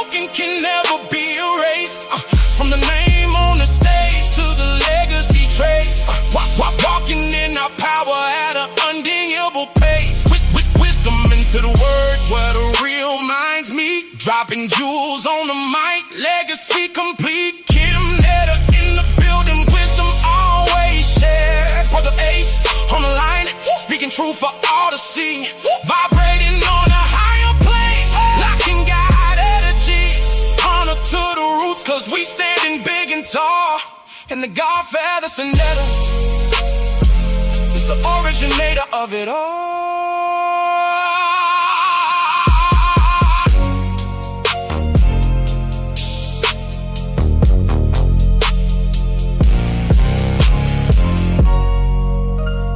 Did you hear your name?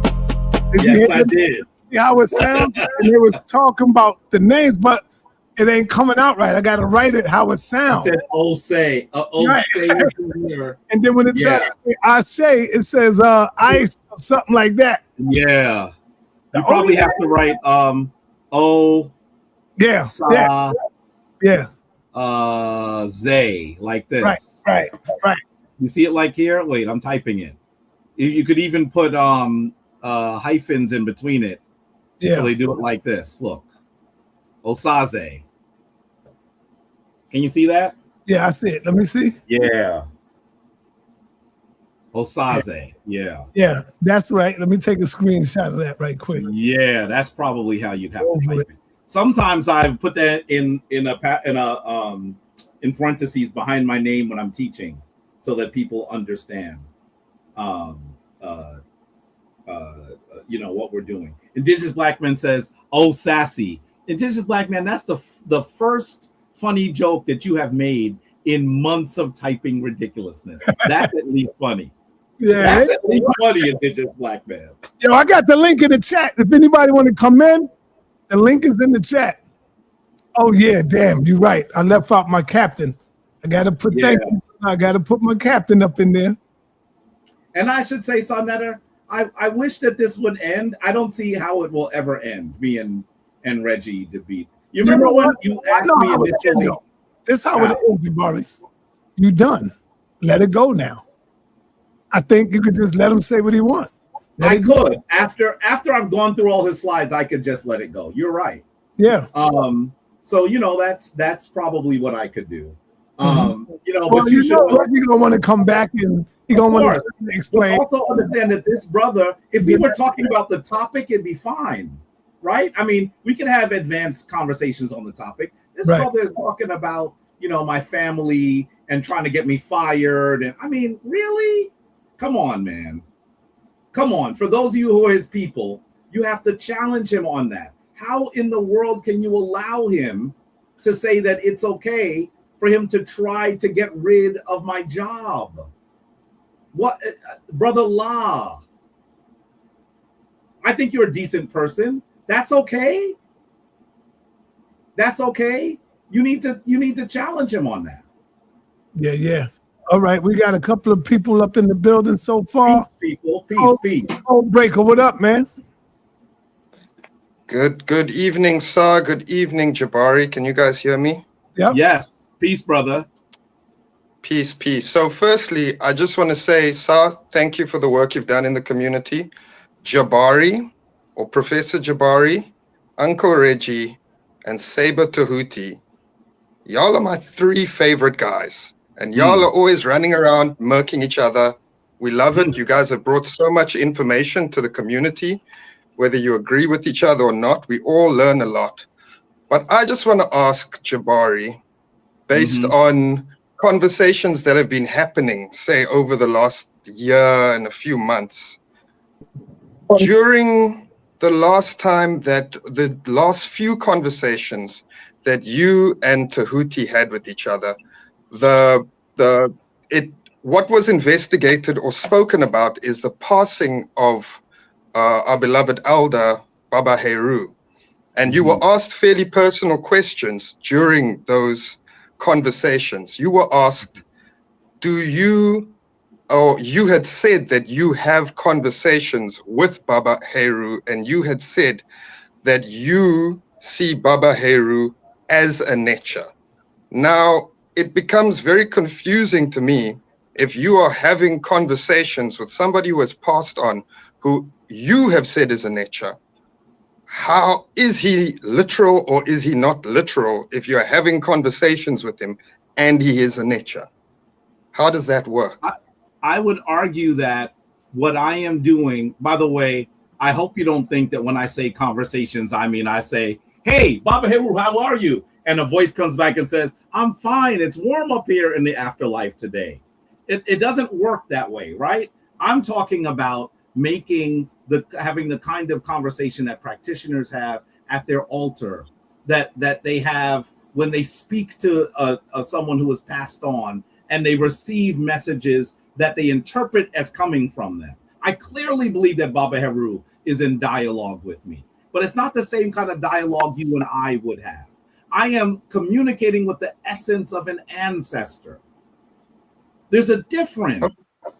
I agree with what you've said, but the question still stands. Is Baba Heru literal where he is right now?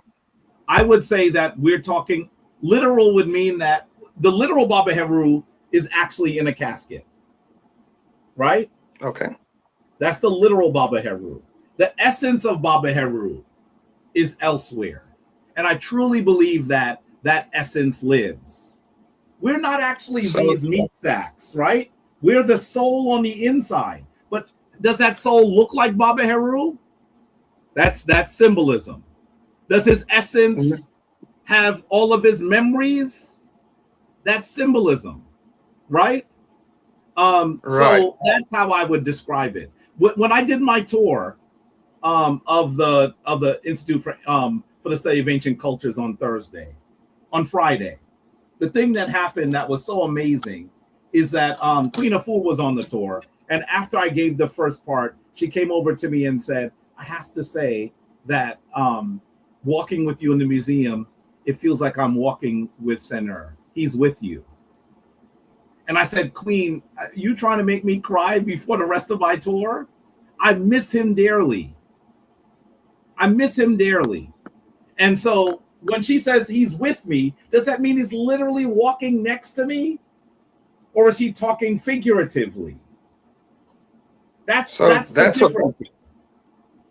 I'm trying to figure out. So if his literal body, if the literal Baba Heru is in the ground, then what are you speaking to? I am speaking to the Ba and the Ka of Baba Heru. And those is his Ba and Ka literal? His Ba and Ka are allegorical. They're essence. If it was literal, I could send you a picture of his Ba and his Ka. I disagree with you on that because you can't send me a picture of your love or your anger. Right. So not and everything not that is literal is physical. Love is not literal, brother. Yes. Oh, love is not literal. Love is real, but not literal. Okay. Okay. I yield and thank you. Yeah. Thank you very much for the conversation. Yeah. I can't show you love. I can't show you freedom. I want to say those were nice questions, brother. Good questions. It's a very good question. And we should continue this conversation because one of the reasons why I wanted to have this conversation, this debate, it didn't go the way I wanted it to because Reggie has made it very personal, right? But the reason why I wanted to have this debate is because it's an important conversation. This is different than we understand spirituality today. The Abrahamic traditions are everywhere. And I'm saying to you that the way that ancient Africans looked at these concepts is different than modern Christians, modern Muslims look at it. And the reason why it's different is because of what happened in the 3rd and 4th centuries of the Common Era. Do you know that there are groups of Christians that did not see Jesus as a literal figure? What happened to them? Yes. They were annihilated. They were annihilated by the Orthodox literalists. You know what I mean? So no, I know that. Yes. Yeah. I want to just I may disagree with you on a little bit of what you're saying, even though I agree with you on the most part of what you're saying. But more importantly, I do want to give you your flowers. I'm Wandile from South Africa. I am a literal African with, connections and ties to my ancient people. I know that my people do believe in, and I'm not saying my people are the Egyptians, my people are the Khoi people of Southern Africa.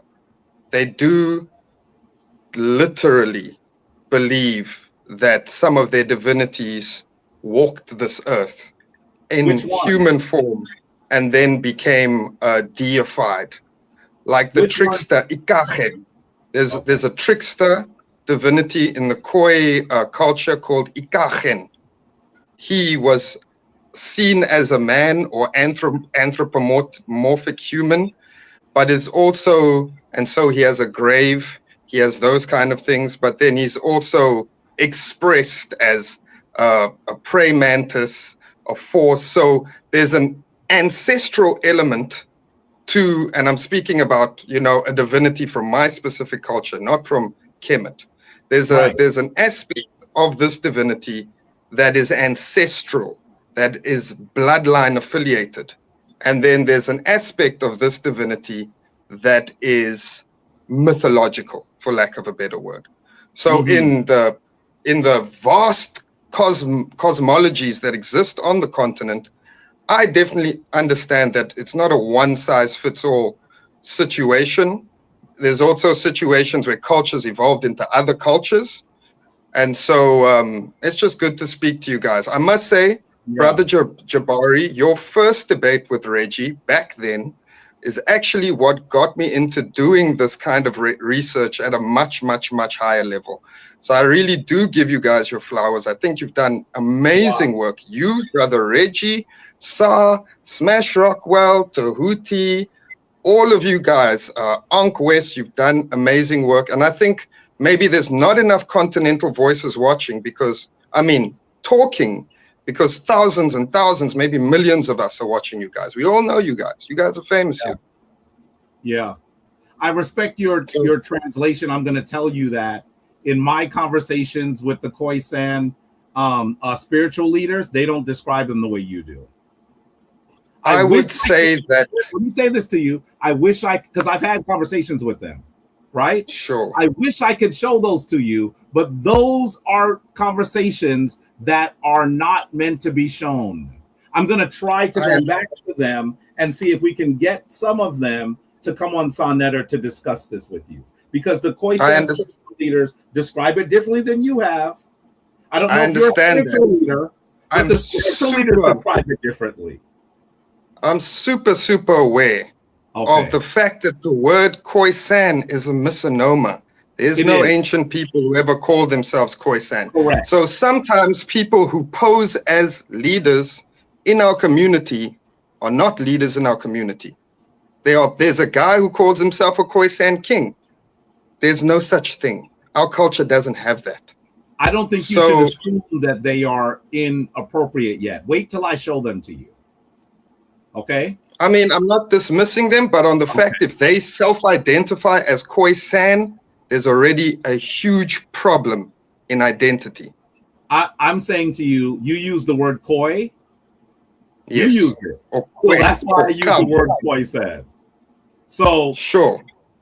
So but the correct terminology would be Khoi. Right. Khoi. San would be That's a different. These are actually two different groups of people that are quite close to each other. Right. Not necessarily. Their languages were classified together, but that was not a correct, rigorous academic process that caused their languages to be classified together. The Khoi exist in the southern and the coastal areas of South Africa, and the San exist in the central landlocked areas of South Africa and Namibia. These are two different people. Right. That's what I just said. No, I agree. I was just being geographically. Yeah. So if I'm able to get them to come on, please stay tuned, because I would love for you to come and talk with them. Yeah. No problem. Thank you for your time. I haven't gotten the impression that they are they have followings of people. They do the work every day. I've not gotten the impression that they're just faking the funk. And because of how they do their work, they're very cautious about public representations of them. That's the reason. And I have videos of them. And guess what they've asked me to do? Not show them publicly. I understand that. I personally understand that. Yeah, I'm going to try to see if I can get someone to come to at least, even in a limited way, interact with your assertion. Okay, for sure.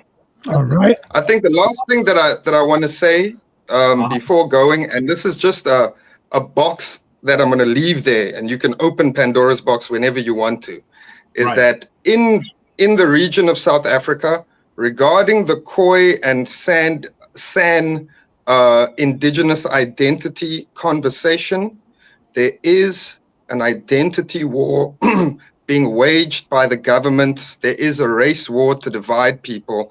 And so these catchphrases, race politics, you were here first, he wasn't here, xenophobic attacks. I'm sure you've heard about the xenophobic action that's happening in South Africa. These things are all linked to the way that the government plays us against each other on the basis of ethnicity, because we have so many ethnicities. But that's a whole conversation. I've just recently become aware of some of the xenophobic stuff that's going on in South Africa. It's terrible. And it's pretty serious. It's terrible. Not all of us. I'm not xenophobic. All right. Thank you, brother. We got to move on. Thanks, brother. Thanks for coming on. I've not seen you before, so I'm glad that you're here. Thank you. All right. Harwin, I told you get an opportunity to talk to the champ when you take on Chuck Morgan, but you still ducking, you still dodging, and you still running, brother. I'll talk to you later. You can't talk to the champ until you take out Chuck Morgan that you claim to be. Seem like you barking loud, but ain't saying nothing. Let me bring on Seven Asar. What up, Seven? Hey, can you hear me? Yep. Yes, brother. How you doing? Can you hear me, brother? Yes. Hello? We can hear you. I don't think you can hear us, though. We can hear you. We can hear you. No, I kicked him out. He's going to come back in. Yeah, and hopefully he'll be able to be seen, be heard. All right, let me go to Omar. Omar, go ahead, brother. Good morning, shalom, and much respect. I appreciate you to my elder brother Sa for letting Omar come up on the panel. I really do appreciate it. But let's hop into this matter. Okay, so the reason why I put in the chat is Jabari is not the voice of the average Kemetic citizen. This is why. Jabari's sentiment is that the Neters or gods or however you want to call it were not literal. But what did the average Kemetic citizen think? Does the average Kemetic citizen agree with Jabari? Absolutely not. And this is the reason being. Did not the average Kemetic citizen have shrines, offerings, certain things dealing with their direct demographic in whatever portion that those people were in? So the thing is, Jabari is not the voice of the average Kemetic citizen. Why? Jabari, he reconstructs. So once a person reconstructs something, it does it not take it out the natural form? Does it not take it out the natural context? Does it not take it out the natural practice? So because Jabari reconstructs, he is not the voice of the average Kemetic citizen. So if we backdate and we go back to then, would the average Kemetic citizen agree with Jabari as far as saying, dealing with the Neteru / gods, however you want to call it, are they not literal or are they literal? The average Kemetic citizen would highly disagree with Jabari. because those citizens thought that their neters, their gods, were absolutely real. They walked the earth and they were literal. I'll mute out. You can go ahead and respond, Jabari. Okay. First of all, a part of what I'm going to say, I think you know, right? I want you to know that I didn't come on here to pretend to be the voice of anyone, other than explain that in my study, I think that I understand Kemetic spirituality better than most. In fact, better than you, dear brother. And I want you to know that as we talk about the tradition, it should be very clear that you have said that these average people make offerings and have shrines. I make offerings and I have a shrine. Because you make an offering and have a shrine does not mean that something is literal. I make offerings and have a shrine. I made offerings today. I made offerings yesterday. I make offerings every day. I have a shrine. You know I have a shrine. What does that mean? Because they had offerings and had a shrine means that they mean it's literal? Well, I have offerings and have a shrine. Why do I not believe that? And by the way, you said Jabari is a Reconstructionist. We're all Reconstructionists, brother. The reality is we are trying to understand what the ancient traditions were by reading text. That's what we do. All of us. You and I, brother. If I tried to explain to you that you were actually a Christian or a Hebrew, I know you're a Hebrew, and I asked you what the Hebrews believe, you would likely direct me to the Bible. Right? You're reconstructing what happened in the Bible. And by the way, you don't do exactly what happens in the Bible either. You certainly don't do exactly what the Hebrew Israelites, what the Hebrews in the Bible did. We're all Reconstructionists. So I don't even understand what you're talking about. By the way, the text in Christianity, in Islam, and in Judaism, and also in the Kemetic tradition, were written at a time when the average people could not write. All we can do is say what the tradition is based on.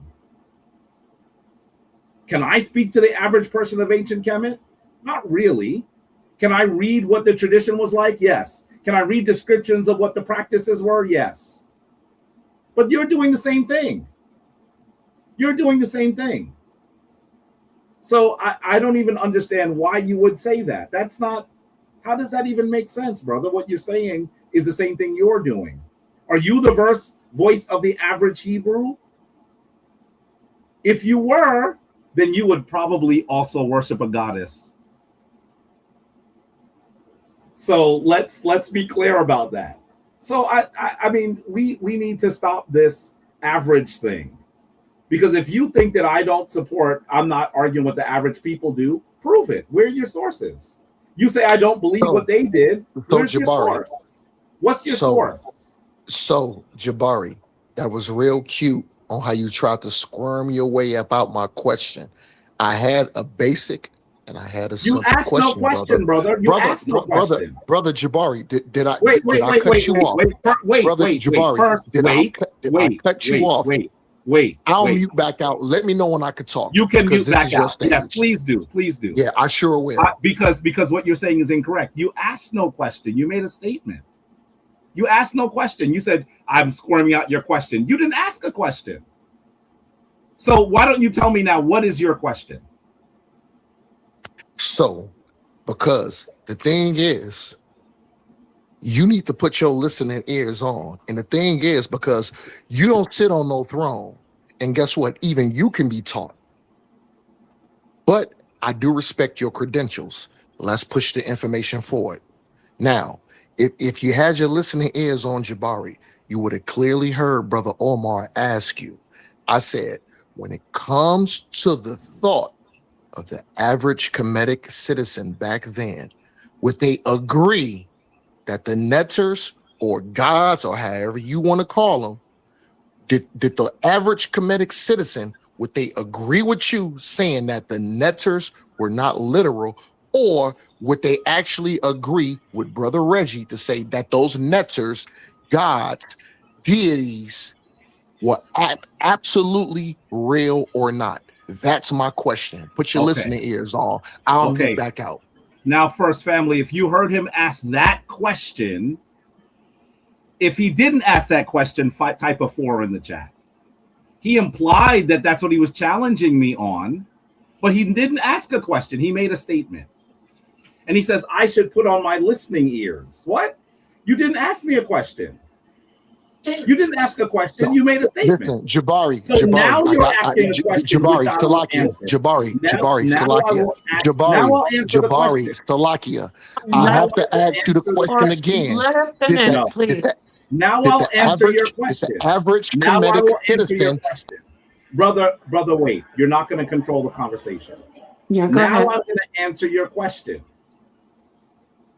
Based on the practices that we can read that average people were involved in, based on the descriptions of myths that everyone was aware of, the average people of Kemet recognize the symbolic nature of the Neteru. I am not describing simply what the priest understood, because everyone knew the myths.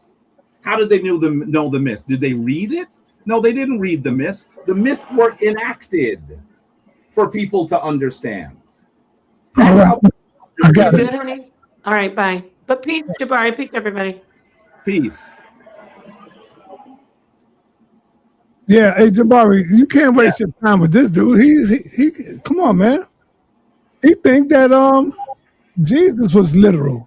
He thinks Jesus really walked on the damn water, Jabari. Yeah. He thinks Jesus went to the grave and woke everybody up, and they walked up out the grave and started, causing havoc in their cities. This is the dude you're talking to, bro. I know. Come on, wilding out, man. He's on drugs or something, man. I know. And the thing is, he did not ask a question the first time. yeah, you know what I'm saying? He did not ask a question. He made a statement. I'm gonna ask the question. Nah, you're done. You're done, brother. I answered the question, brother. You may not like the answer, but I answered your question. I took the time, even though I know that you're not familiar with the information, which is fine. You don't have to be familiar. My job is to try to explain to you what the texts are. And you don't have to believe me. But I think you should recognize that I understand. I'd hope you would understand that I understand the Kemetic tradition more fulsomely than you do. Yeah, man. How wrong with him? He don't know nothing about Kemet trying to argue with you about Kemet. Yo, sa.neter, brother, respectfully, if you will allow me to respond, or if you want me to mute back out, I'm not trying to disrespect your channel. What books have I you want read? Jabari to answer my question. Man, get out of here. You not worried. Jabari, you don't need to answer his question. I did answer his question, though. You don't need to, man. Come on, man. Who is he? He's nobody but a believing Hebrew. He's nobody, man. But the thing is, listen. First, you didn't ask a question. Then you did ask a question. That's fine. Because it just keeps getting stupid with him every time he asks a dumb question. It's just, he ain't gonna never agree with you, Jabari. I know he isn't. But you know what? I'm not even just talking to him. I'm also talking to the people that are listening. And I want to be really clear that there's no reason for you to believe that the average people didn't understand Kemet in the way that it was described. There's no reason for you to believe that. He's a nincompoop, man. If there was, I want you to show me a source. Why do you believe that they didn't believe, that they disagree with me? Show me a source. I'm the only one doing the heavy lifting here. You're just giving me flights of fancy and your beliefs. And I've already told you, brother, your opinion has to be earned by reading the sources. Right, so where you get it from? Where you get it from? There you go. All right, let me go to the next one. Did I get? Oh, Asar left, man. Damn, 7 Asar left. All right, Gideon, man. You up next, man? What you got, Gideon? God, what's up, sir? what you got, man? All praises to the Most High in the name of Yahshua. I do want to say to Jabari, peace, good debate, man. That was a good debate. you know, you're real proficient at what you do, and but this is what I want to say. It's always been my contention that the debate and the title was too open-ended, meaning that when you ask, are the netter literal, you can't stop it right there, because when you're saying something is literal, you have to compare it with something. So by not saying what are they literal to, that's problematic. So what I would ask you is, are the netters literally netter root? What kind of question is that, brother? Are the netters literally netteroo? You should. Oh, man. Wait, Y'all I'm are sorry. So netter, I'm laughing, and I don't mean to laugh. The reality No, is, you should laugh. I think Sal was laughing because you was finally putting the corner, but you can make it seem like it's trivial, but that's a legitimate question. But go ahead.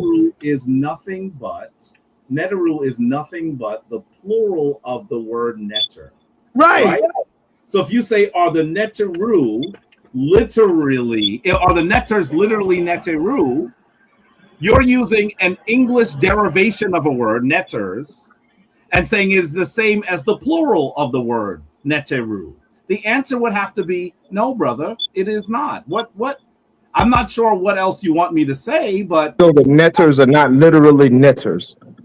no, that's not what you asked. Okay, That's well not that's what I meant to ask, because I will be the first to admit I don't know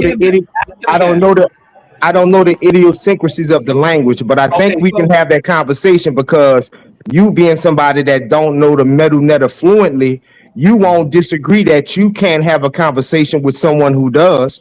So that's where I'm coming to you at. I'm not saying I'm an authority on the metal netter or the language. So yes, I will rephrase the question. Are the netters literally netters? Brother, the question you're asking, first of all, you should know nobody speaks the language fluently, brother. There is no fluent meta-netter speaker. There's some people who read better than others, right? And I want you to be very clear. My opponents and my enemies have a plan. They want me to show you my proficiency in the meta-netter, because what they want to say is the only way that you can actually be a practitioner of Kemetic spirituality is if you read the meta-netter. This is not a standard that people have for Christianity. I have all the Christians up here. They don't read Demotic Greek. I read Demotic Greek better than they do. By the way, you should know. They don't read Aramaic. And I've never heard you ask someone in Islam whether they read Arabic, because the reality is most people who are Muslim in the world over are illiterate. They cannot read at all. Yeah, that was a set aside, speaking of the language. So I want to be clear. Hold on. So I want to be clear that that's the reason why I'm not up here trying to actually show you that, look, I learned something, because it's not about my ego. It's not some of the people who are saying you can't read the meta-netter, I read better than them. And if you listen, if you watch carefully, the people who come up here to challenge me on the meta-netter, I challenge them and I say that's not what that says.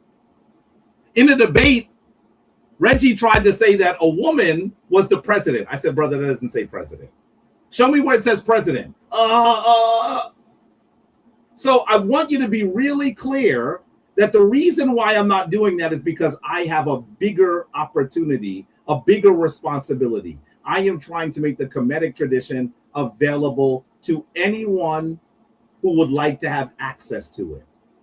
Number two, when you say, are the netters literally netters? If you marked out your question on a logic diagram, that wouldn't make any sense.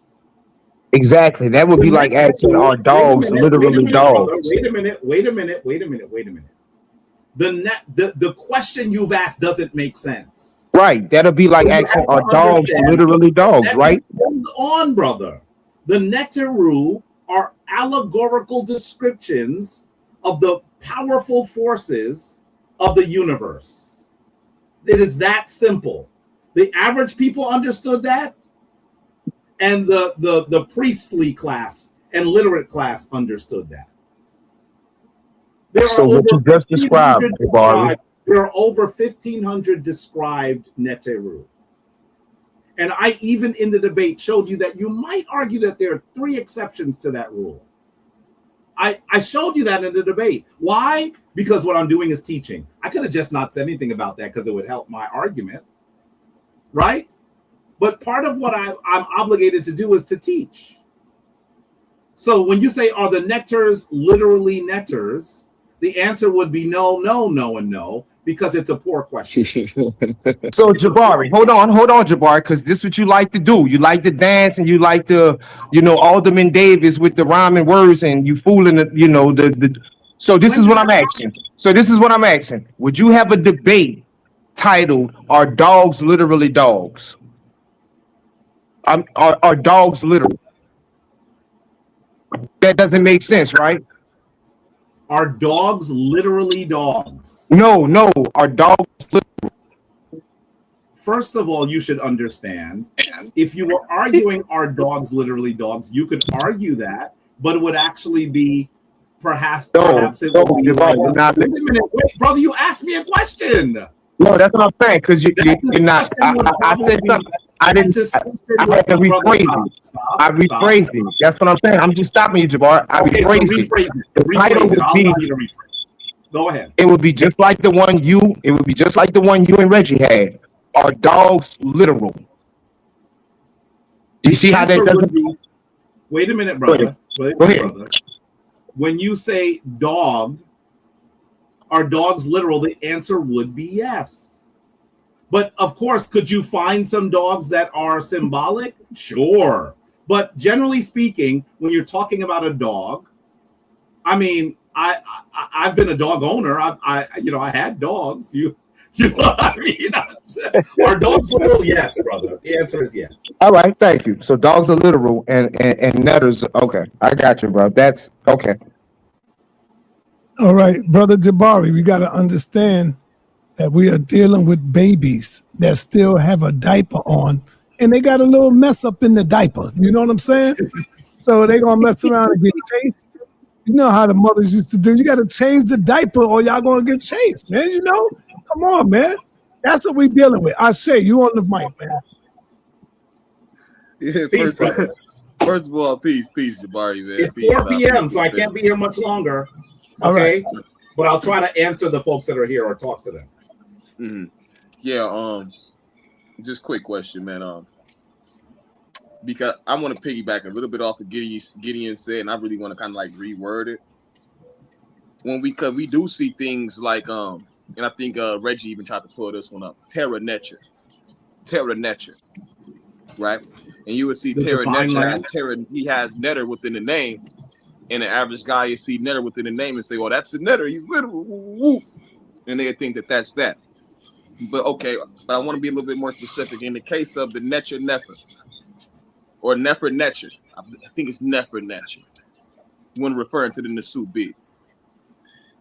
Is that literal? I mean, not even as that literal. Is the Nesut bit a Necher? In the instance where you argue that the Nesut beat is a Necher, I want you to understand that the Kemetic people didn't view the living Nesut beat the same as they view the divine forces. They did not view them the same way. Hence, that's another reason why their names are always included in Shenu. But there is some symbolism sometimes, right? There's symbolism sometimes. So that's an important thing. In terms of the king, let me just so everyone, the Nesut or the king, the title of Heru is a status. It's a status. They don't actually mean that the king, as the Heru, fought Set and was birthed by Ast. They're speaking allegorically when they say the king is a Neteru. And there's so many different ways that you have to understand that. This is a title instead of being the same exact way as being the neter. By the way, if all of the kings can be the Heru, then Heru must by definition be symbolic. If every king, by the way, in the debate, I didn't mention this. When you did the replay, sa.neter, can you put Brother La off the screen, by the way? It's good that he's here, but I don't want him to stay there too long. In the debate, I want you to understand that Reggie made the comment that there were only 60, there were around 60 kings. He said that. I have the screenshot. I can show it to you. And I said, Reggie, this proves that you're not a historian. This proves you're not a historian, because no historian would argue that. I argue that there are over 300. But I mean, some of that is not the number that any scholar would agree with. The number that scholars would agree with were around 160. That's the number. If I said to you, sa.neter, you owe me $40, you would say, why I owe you $40? And you might even, because your brother's down bad, you might actually give me $40. If I said, no, I meant $140, boy, you would snatch that $40 so quick and tell me to go somewhere that's not polite. There's a big difference between 60 and 160. But the fact that Reggie didn't know that explains that he's not a historian. And in terms of understanding this topic that you're trying to describe, I want you to really understand that if one thing is one thing, then it might be literal. But if one thing is everything, then it cannot be literal. If something can be everything, it is, maybe you're not understanding logically what the term literal means. Because if all 160 people can be Heru, then Heru is not literal. I am Jabari Osaze because I'm Jabari Osaze. But if anyone could be Jabari Osaze, now we're not talking about something that's literal. But Okay. When I asked you the question, I didn't use the term Heru. I strictly asked you about nefer, and I shied away from Heru because I know that you would do that. So I just strictly was referring to the term nefer.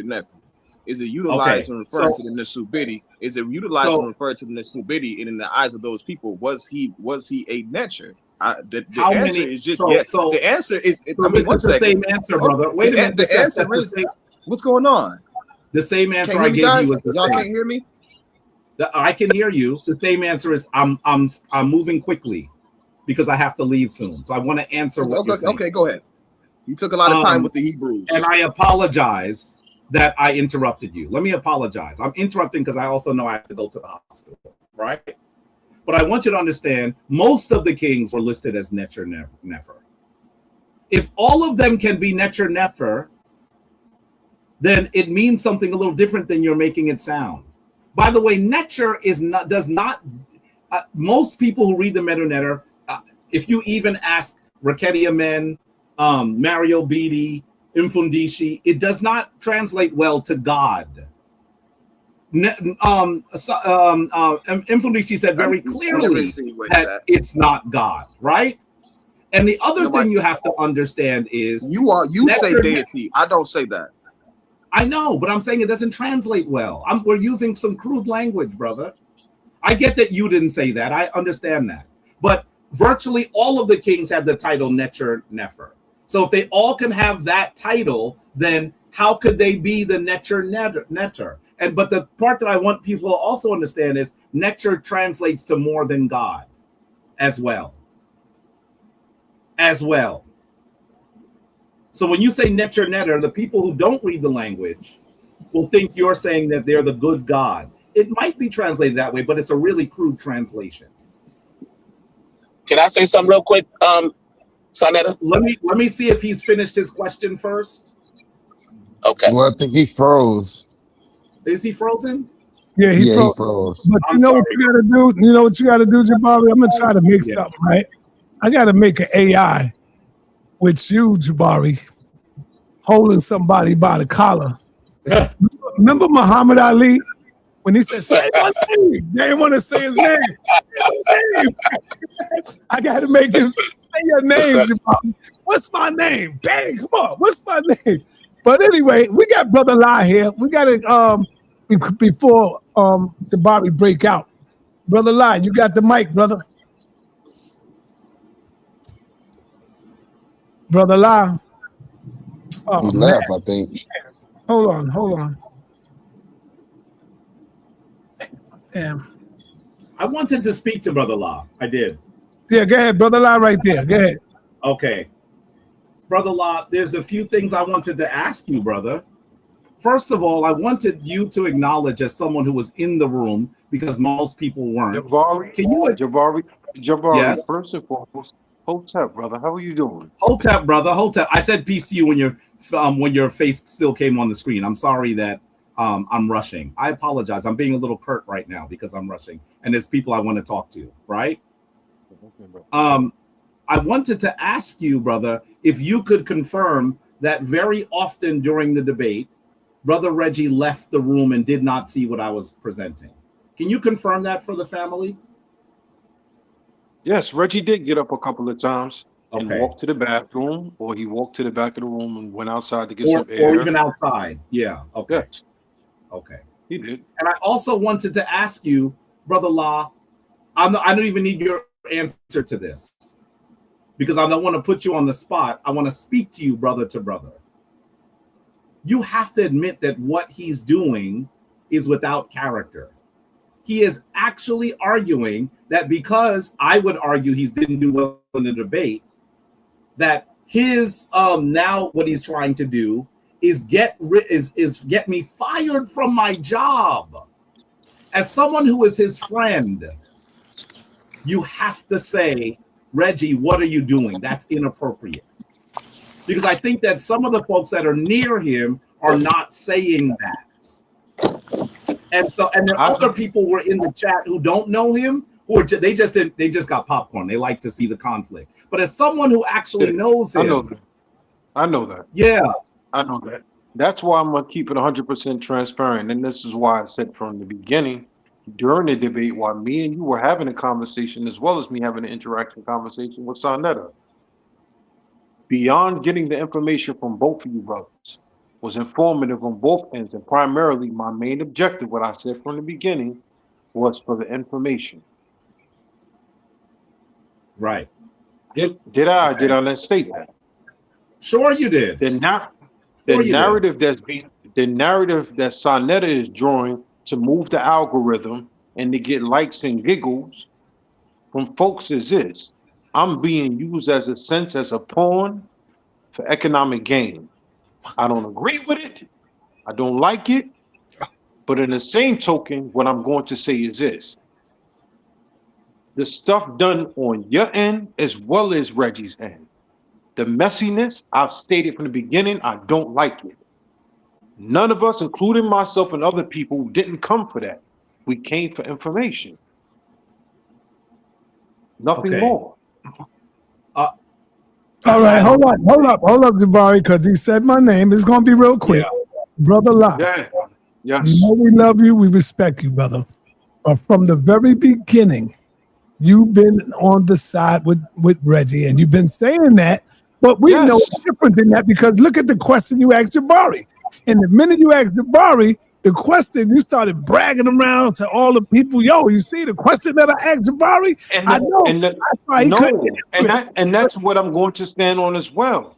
The question that I asked Jabari was, is the statement of symbolism and symbols somewhat can be seen as straddling defense of more so leaning towards more esoteric knowledge? Did I not ask you that, Jabari? Yes, I heard on the video. You did ask that. That being the case, what I'm going to say is this, and this is what I'm going to emphasize on. As you went out, Brother La, you went out. And then you went on to say, I knew he couldn't answer it because you got to read the meta-neter to answer it. See, don't forget. You did say that. Yeah. You did say that. Right. Come on, man. Everybody, if you ain't no knucklehead, we all know that you pushing Reggie. Everybody knows that. And like I said, I blame Harwin. Yeah, I blame Harwin and I blame Brother La.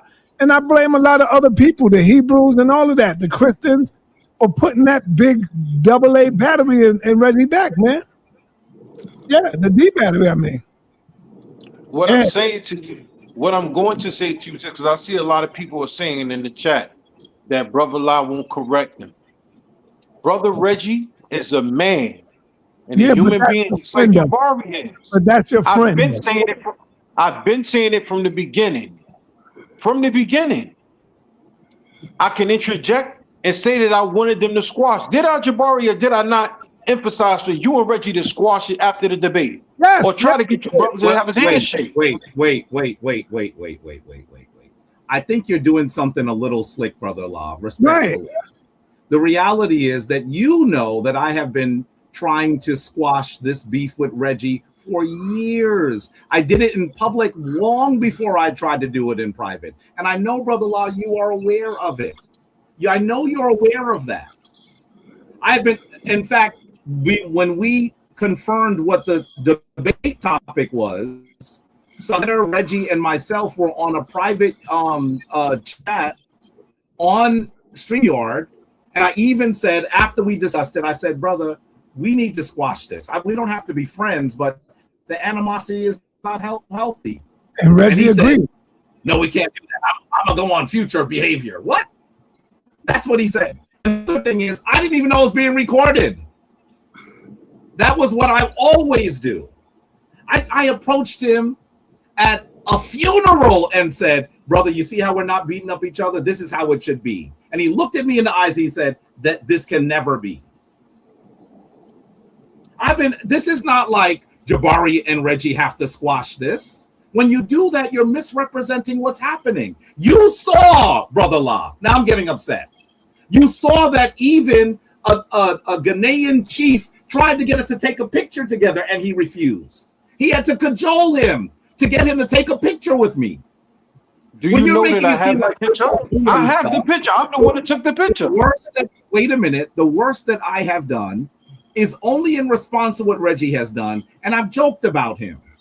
He's upset because I mentioned his degree, but he's not saying that when I mentioned his degree, he was talking about my degree. I've known that Reggie, I've known what a degree Reggie had since before he was on sa.neter, since before either of us knew sa.neter. Did you hear me mention it up until, what is it, early this year, late last year? I never mentioned it before. I only mentioned it when I started him talking about my degree, and I said, wait a minute.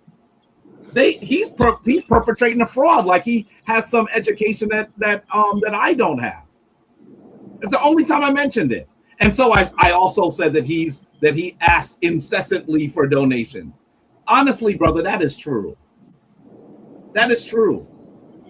But even if those are the things I said, can you not acknowledge that trying to get take a man's job is light years different than those two things? You're making it sound like we just fighting each other. That's not right, Brother Law. What I'm going to say is this. In regards to attacking somebody's job, I cannot speak for him. I can speak for myself. I'm not trying to speak for another man. You know why you can't speak for him? Know why you can't speak for him, Brother La? Because you're not a true friend, brother.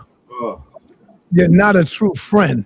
If I see my friend going down the wrong path, I'm going to speak on it. You know why? Because I love him. It is those who don't love him enough to tell him the truth and to speak on it.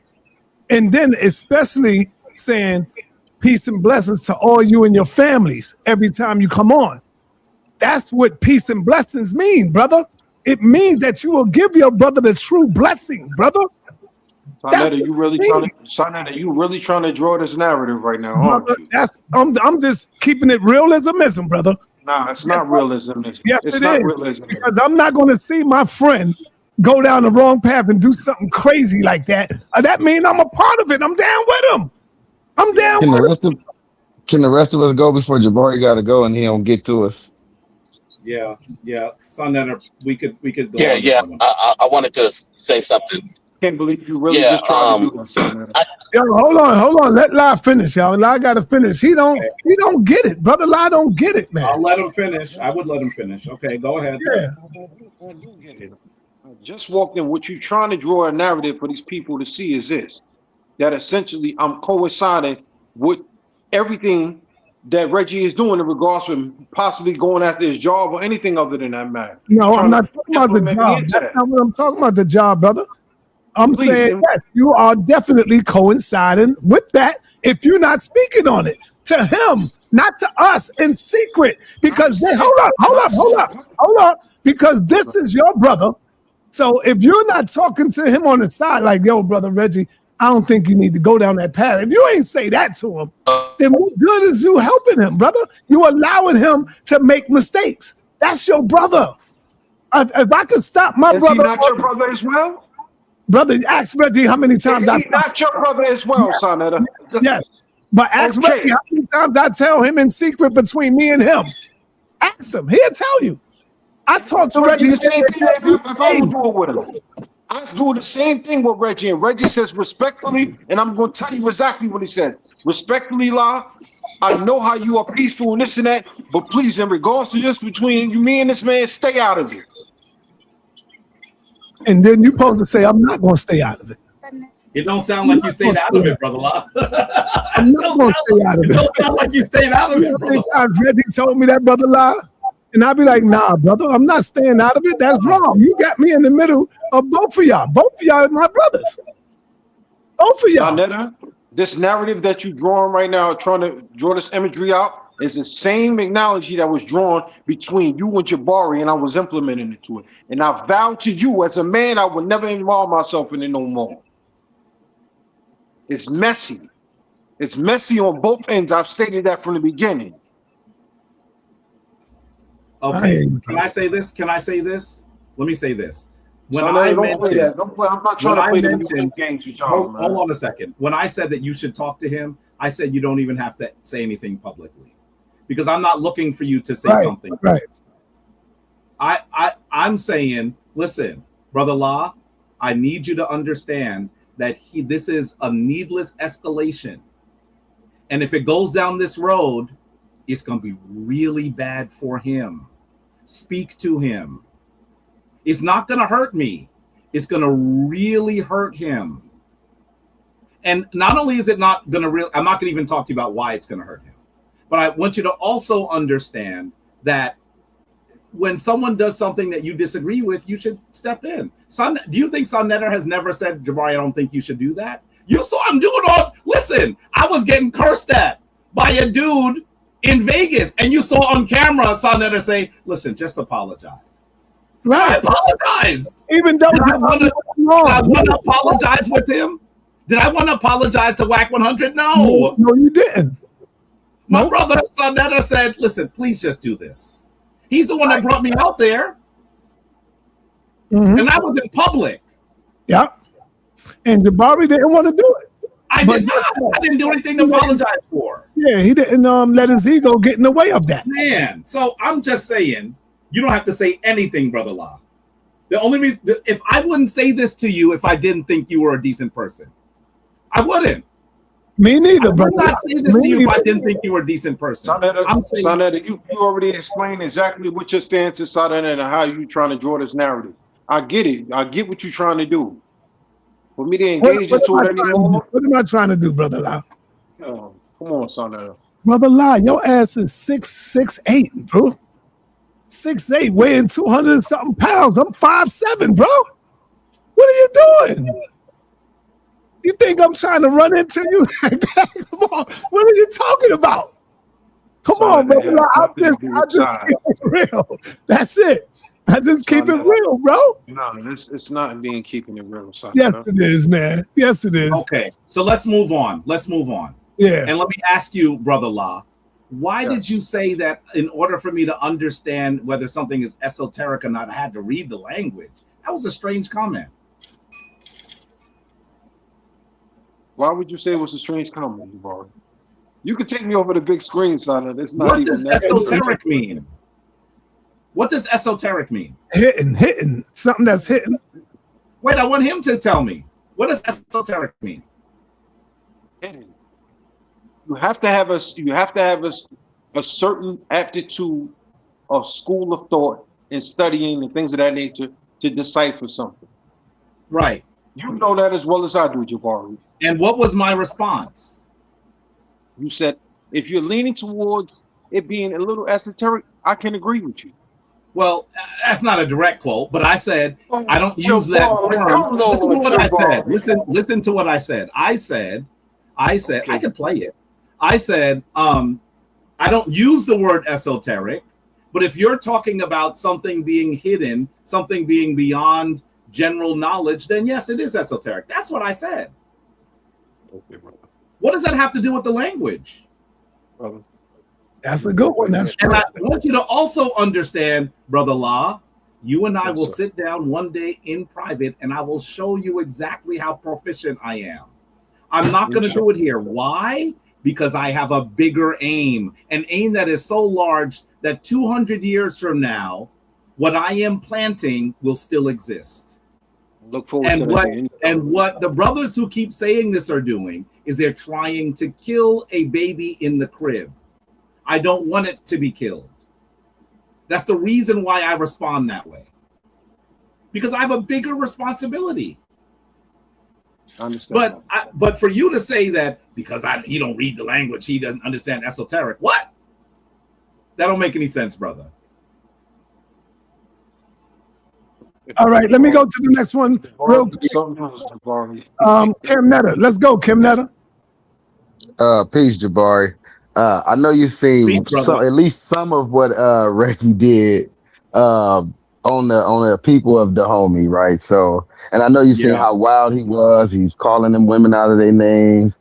He made plenty of claims where he tried to say they were all responsible, the people in Dahomey that were responsible for all the slaves in America. When we know through the records, he claimed in his writing, which I got screenshots of his whole paper, he claimed in there was almost 2 million people sent from there directly to North America, when we know it's only at least 450,000 people total sent to North America. So we know he lied about that. So I wrote a paper that I published on Academia EDU correcting him. It's called Correcting Reginald A. Mabry's Misinformation on Dahomey.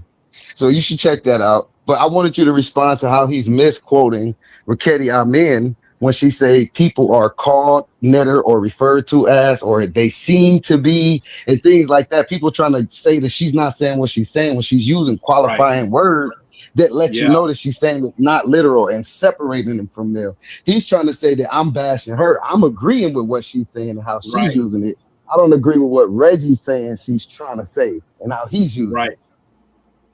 I think that one of the easiest ways to truly understand what a person believes is to look at what they've written. When someone is speaking, sometimes they may just misspeak. Oh, I didn't mean to say that.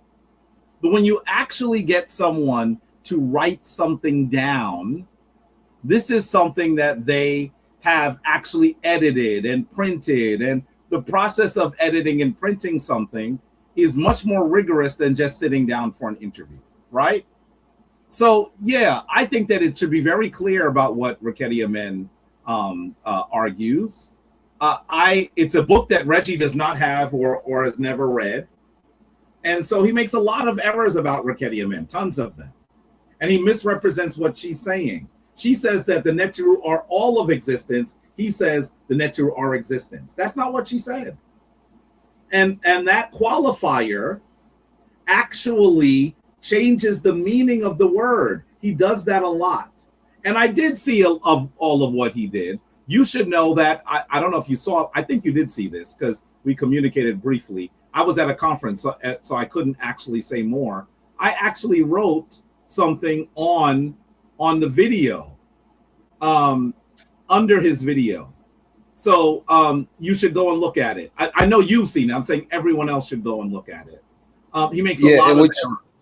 And we try to point out to everybody that when they say existence and things like that, when they try to classify the netter, me and Seven Asar try to point that in the definition of the word real is where the word existence live, not in the word literal. Everything that they point to, that when they break it down, aims them directly at the word real, but they overlook the definition and try to classify it with the word literal. And I know they're doing it on purpose, but everybody act like somehow we tripping. Yeah. I there's a way that they're trying to misrepresent things. And I'm hoping that we get to the point where they can simply be honest about what they're saying. but I don't feel like they're being honest about what they're saying, and it's a little frustrating. All right. You go, Jabari, because you got to go. I want to get Asar in. He want to say something to you. Asar? Go ahead, Asar. Yeah, brother. First, I want to say peace to you, to everybody on the panel in the chat. I really brother. appreciate when you come up here and you give clarity to the scholarship. I think it's important that we have to understand what we heard from Brother La, and I think that you would be the understanding of what I'm going to say is you're going to understand it even more because you understand politics like me, Brother Jabari. Mm-hmm. He answered like a MAGA person, right? When Trump does something horrendous, they say, well, I'm not going to speak for him. I'm going to speak for myself. And, I can't speak for that man. And you ask them the direct questions and they don't answer the questions. They continuously to avoid a direct question because it shows how disingenuous they are. Yeah. They talk and posture like they're genuine, and they're talking about how he blames you for Reggie's behavior, essentially, or he's trying to equate you to Reggie's behavior. When he still didn't actually say it's wrong to try to go after a man's job because of a debate. Yeah, he still has not said that. And it's a disappointment because Brother La is one of my favorite people on this platform. And I hope that he doesn't worship Reggie like these cult people worship Donald Trump. And just like Omar Muhammad, who came here in his ignorance, talking to someone who has a degree in Africana Studies and is a professor and has a curriculum, comes up here and doesn't ask a question at first, then ask a question and he shows no sources, never shows any sources, but yet want to challenge people who has not only the study and the credentials to back up what they have to say, but have shown the sources time after time after time. So Brother Sa.neter had echoed much of wanted to say before, so I'm not going to be long. I know you have to go, brother, but I just want to thank you and I appreciate all that you do for the platform. All right. Brother, same here. Let me get double dog. Let me get double dog, Jabari, and Okay. Go ahead, brother. All right, now, hey, how y'all doing today? Peace to everybody. Peace, brother. Jabari, it's a pleasure to talk to you, boss. I've been wanting to talk to you for, say something to you for a long time. I'm gonna say this to you, man. You're one of the few people with this information that I can hear something and I won't go research it because you be on point with, a lot of stuff that you do and what you say. And I appreciate that. I learned a lot from you watching sa.neter, for all these years. But I wanted to show, my handle, I'm Devil Dog, right? So, I'm a Marine, right? And that's what they call us, Devil Dogs, right? But I'm not, it's real, but it ain't literal. Like I don't have a devil head or a dog head in the back. You know what I'm saying? And I'm gonna put it on. You know what I'm saying? That ain't what it really is. I understand that. I mean, I'm like, I ain't a scholar like you guys, but I'm a scholar on realismism. I'm gonna tell you this. And I like what some you said, and you haven't said this whole time. Do you remember when you brought up that comic book that Barack Obama was in, and with Spider-Man? You know what I'm saying? Yeah. And so, do that mean that Spider-Man is literal because, he was in the comic book with Barack Obama and he's real? I have. You know what I'm saying? Yeah. And one more thing I'm gonna say, and I'm gonna let y'all do what y'all do. In the little research that I did, I think at the height of the old kingdom in Kemet, it was like 1.5 to 2 million people. Is that right? Yes, that's correct. Okay, so check this out. I know out of them 1.5, 2 million people, it was somebody like me that didn't believe none of that stuff. Right. It had to be. You know what I'm saying? Yeah. Everybody didn't believe that the Neters was real, running around whatever kind of heads they had on or doing what they doing. I appreciate y'all. Thanks for letting me talk, boss. Thank you, brother. Hey, let me bring back Brother La. I know he want to respond to Seven Assault. I got you, I say. Brother Lie, you there? Yes.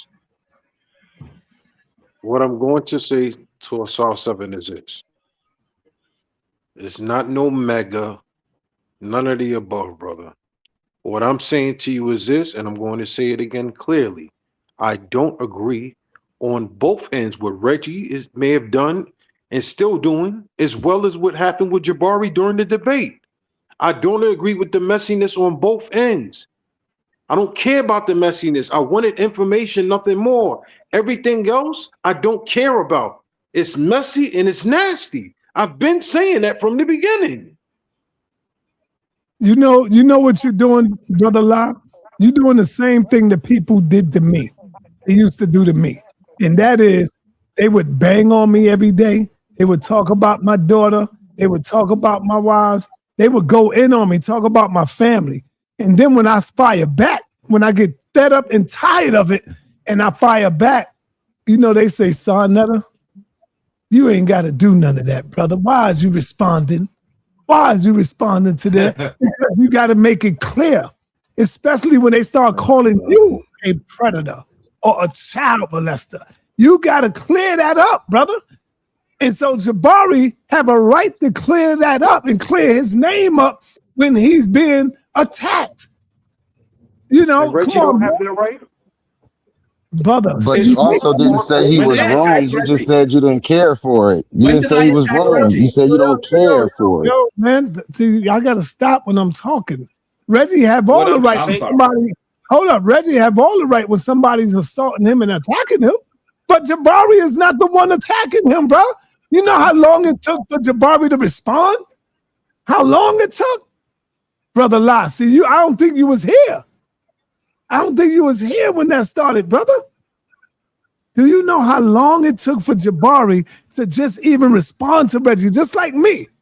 I waited for a long time to respond to the naysayers. And then when I did, they started acting like I was the one that's doing it. Remember Hassan Campbell? Well, I'm the first one that came out against Hassan Campbell. And the people that was going at me, dogging me for doing that, blah, now they doing it. Now they going to Hassan. They realize that I was right. Think about that. The brother said I tried to set him up on 125th Street to get him killed. I'm supposed to keep that silent and don't respond to that? Come on, brother. You got to clear that. Here, sa.neter, what you're saying has nothing to do between two people that are giants in the Kemetic community, which I've stated from the beginning. How these brothers interact with the information, I'm all for it. Once again, I don't agree on both ends. Whether this one started it first or that one started it first, the message. Brother La, Reggie used to be a giant in the Kemetic community. Can I say something? Hold up, and he still got the opportunity to be one. But he's going down the wrong path. He don't even teach Kemetic science no more, bro. You see him, he's against it. He's against it. He just talk about reading it, but he don't even teach that no more. He tell you, I'm not with that stuff. He will tell you that, Brother La. This is why Can I play through the super chat? And I'm gonna cut you off. Yeah, in a minute. Okay, and then you guys can get back because I know Jabari has to go. Hold on. This is why people don't invite him out to events, because he's not looked upon as a Kemetic scholar no more. We know he got that opportunity to be that. We know that. But he's not doing that no more. Go ahead, Nepal. Read that real quick. All right, thank you. Thank you. Peace Philip Baines with the $10 super chat.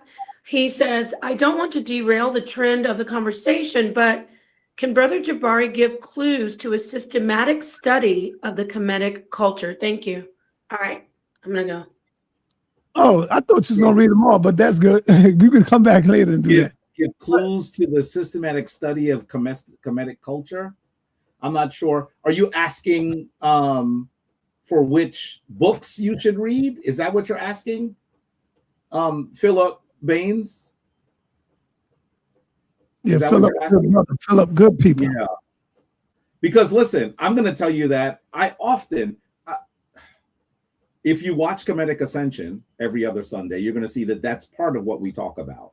But there are many really good books that will help you understand Kemetic spirituality, Kemetic philosophy. I happen to believe that Maulana Karenga has done really good work. Theophilo Benga has done excellent work in this area. Raketia Men has done incredible work. The stuff that they have written is amazing, and it'll help you understand how Kemetic spirituality, Kemetic philosophy. He's going to come on, Jabari, and make it clear. Okay. Come on, Philip, real quick, because Jabari got to go. Yeah, and let me say something though to Brother Law really quick. Brother Law, what I'm hearing from you is disheartening, because it sounds to me like you are comparing what you have seen me do in response to what Reggie has done, first of all. And second of all, I want you to understand that attacking someone's job is a real escalation. This is different. Imagine if two people were slapping each other and one of them pulled a knife and stabbed someone in the heart. You would say, I don't think either of them should be slapping each other. And one guy would say, he slapped me first. And then he stabbed me in the heart and killed me. Jabari, now I want you to hear, but let me say this to you. He can't affect my job. He can't affect my job. But the fact that he's trying, what is it going to do as a man?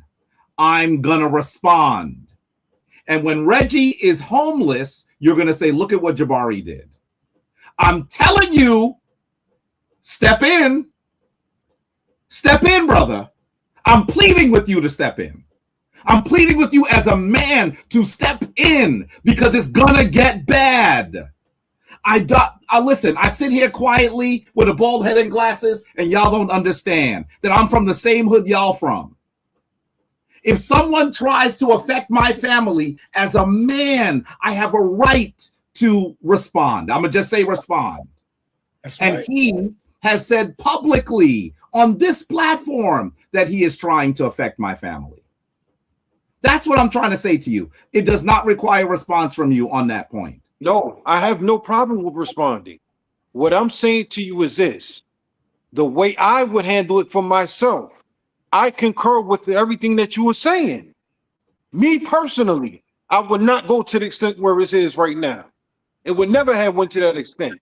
What I'm also going to state to you is this: in an engagement of two other men fighting, if you punch a man in the mouth, I can't control how another man feels by him getting cracked in his mouth and how he responds.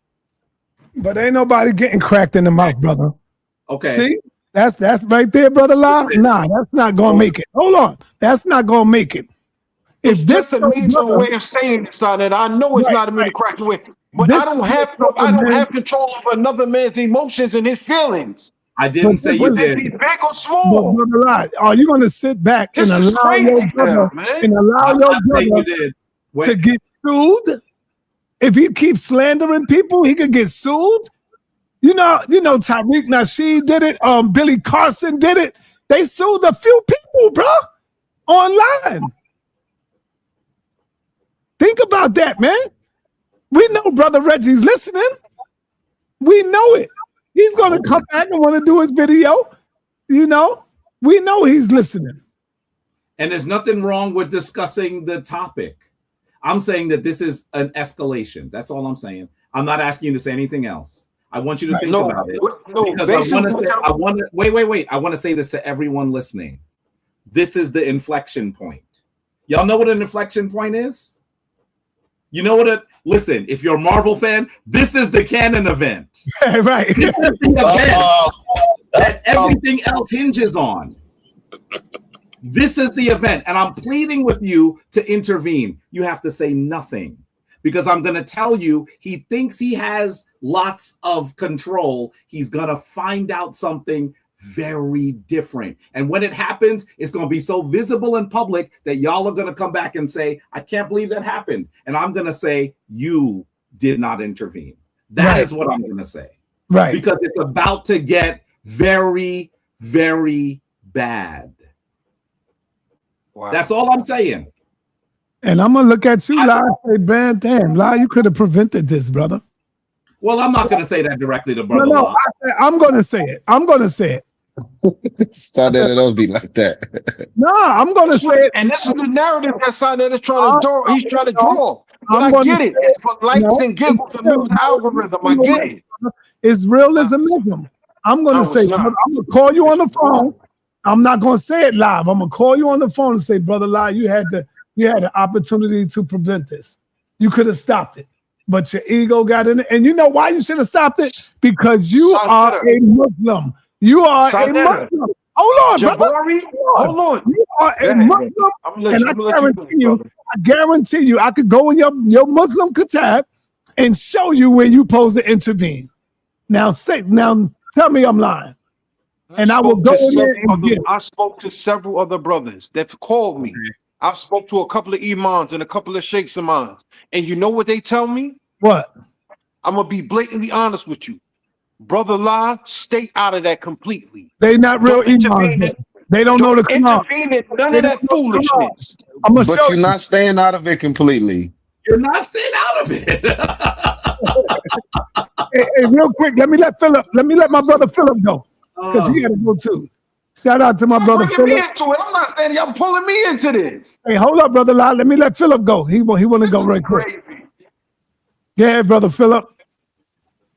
We can't hear you, Philip. You're muted, brother. No, we can't hear you. Come out and jump right back in. Go out, come right back in. You'll get right on. All right, come on, brother, right quick. Before you get on, I'm gonna have to stop you. It's crazy how everybody. Hey, brother La, are you your brother's keeper? Uh-oh. Are you your brother's keeper? Yes or no? Yes, I am. No, you're not. No, you're not. Yes, I am. No, you're not. Not with that. No, you're not. That's a kill shot. sa.neter. Yeah. Jabari. I'm listening. Did I, sa.neter, did I, and Jabari, did I not ask both of you gentlemen, what can it take? And I asked Reggie as well. Hold on. Hold that thought. Let's hear it, Philip. Nah, we can't hear you, brother. Go ahead, La. Go ahead, brother La. I asked both of you gentlemen, Sorry, what would Brother it Omar, take? can I cook after Brother La? Philip, you can type it in the back chat. If we can't hear, you can type it. Go ahead, brother La. I asked both your of you phone is brothers. going to voicemail. I asked both of you brothers, and as well as Reggie. I asked Reggie as well. Answer your phone. Bye. All of you brothers, when y'all was all there, y'all heard me ask all three of y'all, what can it take, or what can I possibly do, or what can I ask for y'all to squash this? Did I not ask that, Jabari? Brother, if you think that is what I'm asking you to do, I don't think you've been listening to me. It's okay. It's all right. No, brother. I understand exactly what you're saying. I don't think you're listening to what I'm saying. It's okay. It's okay. It's okay. It's okay. It's okay. Maybe you're not able to do what I'm asking you to do. I thought you were. And if you're not able to do what I'm asking you to do, then I just watch. Everyone in the room, just watch. Just watch. I'm a professor. I'm a man. I think that y'all don't understand. I really don't think y'all understand. And when it happens, just remember this is the point where it could have been diverted. And it wasn't, so just remember. Brother La, remember something. Check this out. Let me say this. In Islam, is it right for a Muslim brother to intervene with his brother, even if he's not a Muslim? Should he intervene if he can to stop the squirrel? Let's hear what it say. You mean squabble? I know. Yeah. Yes, absolutely. Islam encourages intervening to stop harm, violence, or injustice whenever you are able to do so safely. A well-known hadith instructs Muslims to help both the oppressed and the oppressor, explaining that you help the oppressor by restraining them from doing wrong. Principles of justice, preventing harm and making peace apply universally, regardless of whether the people involved are Muslim or non-Muslim. Go ahead. Go ahead. Told you, brother. sa.neter, I know this. Stop, brother La. And I have been doing this. Hold up. No, brother La, stop. You just stood there and told me that you spoke to two imams, two so-called leaders of the Muslim community, and they told you to stay out of it. And I said they are not no goddamn real Muslims then. Because in the Quran, it don't matter if they are your brother in the faith or your brother, period. You supposed to stop that. And what you kept saying is, I can't tell a man how to do this. I can't. No, brother. Yes, you can. Yes, you can. Listen. Let me say this. If law is not able to intervene, it's okay. It's okay. It's all right. I thought that he would be a good person to intervene. And if he's not, it's okay. Someone that thinks they are should, though. That's all I'm going to say. Someone that thinks that they are should. What you got to say to that? What I'm going to say is I'm going to try once again. That's all you had to say, brother. Why it take like 40 minutes for you to say that? No, I'm going to, because you know why? And I'm going to be honest, man. Because it's draining and it's tiresome. Guess how I feel. Brother La, you have to understand something. He was my friend before he was yours. Indeed. Okay. You are 100% right, brother. He was my friend before he was yours. As well as sa.neter. Okay. Yes. As well as sa.neter. Yes. So the reality is that and that's why, Jabari, not to break your train of thought, but I apologize for it. That's why I did the same exact mistake I had made beforehand between sa.neter and Brother Garfield. And a lot of homonyms was thrown back and forth, mentioning about Franks and all types of other stuff. No, you told Garfield, in other words, paraphrasing, you told Garfield he needed to fight me, brother. That's what you told Garfield. But brother. I said, no, I'm going to be honest. Yes, no, and I'm going to be, I have no problem being 100% honest. Wow. I came outside waiting for him. I was out with my camera on, let people see that I'm outside.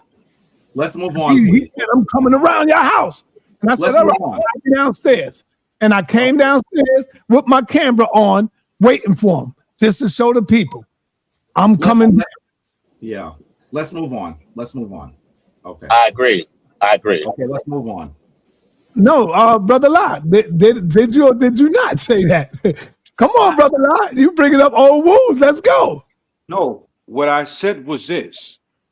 In behalf of yourself and Garfield, if I was Garfield and a man invited me to his manhood, I would have cracked you in your mouth. Now, guess what? That right there, what you just did was disrespected me just now. Because you claimed just now that I was a homosexual. Inviting another man to. This is what I said, and I'm going to understand it clearly when I say this. If you had invited, and vice versa, if Jabari, not Jabari, excuse me, wallahi, I apologize. So you ain't got to say that. When I told Garfield, I said you need to go to a white man's peanuts. That's what I said. I didn't say suck on mine. That's inviting another man to your privates. And I'm not homo. So what are you talking about? I always say, when I'm ready to go there, I would say go on the white man peanut or something like that. That's what I listen. Let's shift. Let's shift. Okay. Let's shift. Let's just shift. Yeah, let's shift. I agree. I think that we've beat the horse on this one, and it's gonna, I think everyone heard what I said, and that's where we'll leave it. And I want you to know that some people in this chat, they would welcome it because for them, this is like watching Real Housewives, right? They don't watch Real Housewives. It is. They just like to see the topic. Like, ooh, this is, man, look at this. This is crazy. There's some people who behave that way. The reason why I approached you, Brother La, is because I didn't think that I still don't. Let me just be clear. I don't take you as someone who behaves that way. So that's the reason why I said that you should intervene. So there are some people. I'm looking at the chat now, and these people calling me a Benedict Arnold, a Judas. All of this foolishness in the chat. You can't worry about them though, man. Brother Law, welcome to my world. And I say this all the time. They say about me. Jabari, if I would have known then when I spoke to Reggie and I sat down on the bench with him, if I would have known then by pressing this button on YouTube, I would have to deal with all of this. I would have took my phone, threw it across the wall, and ran from it. Let me say this to you. You want to know how you know I'm not a cult leader? Because if I was a cult leader, he would have been silenced a long time ago. That's how you know I'm not a cult leader. But I am a man that has things to lose. So I am going to respond in the way that a man that has things to lose needs to respond. Even if you don't think the person is a real threat. I mean, listen, if someone who's weaker than me swings at me, I'm not going to just get hit. You understand? I'm going to defend myself. What does it look like when the ant bites the elephant too much? What exactly does that look like? It's not good for the ant. I'm going to tell you that as someone who has things to lose, when it happens, I know that old African proverb. Can I say this to you, Brother Law? Do you know who one of the people that told me I should do something is? You know, one of my attorneys is a sa.neter viewer. He'll never type in the chat. Do you know what he texted me on Saturday? What? What do you want me to do? He didn't say, are you going to do something? He said, what do you want me to do? And I said, I don't think we're at that case yet, that point yet. And guess what he said? He said, boy, if I was you, I would have him walking out in his underwear with nothing to him. Wow. And I said, I will never get down like that, brother. And he said, that's why I'm not you. That's my attorney. He handles multi-million-dollar stuff for me. If I did this, you would know. You would know. And Jabari, can you address that? Even the academia EDU is not somewhere where you would write a paper on somebody to try to get them like reprimanded in their job or something like that. That's like a place where people go to get information, where scholars like kind of weave through it. But when you write a paper like he did and the way he talked bad about you in there, the scholars would throw that out. They wouldn't even look at that the way he wrote that. They would look at that like paper. It's not a scholarly paper. He seems to believe that. Go, man. Jabari, he seems to believe that if he takes that to Hunter, they're going to say, "Oh my goodness, what do we have here?" That's not going to happen. What I said in response is, today is Thursday. You should do that on Friday. All right, hey Jabari. But wait a minute. The one thing that will happen is they're going to say, "There's a crazy person that did something." That's when the attorney will say, "Now what?" And guess what I'm going to say? That's it. That's all hey, how did you get that? I'm talking to son of Jajetti. How you get that metal nature sign in there? I like the way your text is. But let me say this, Jabari. Thank you for coming through. Let me say one thing before we leave.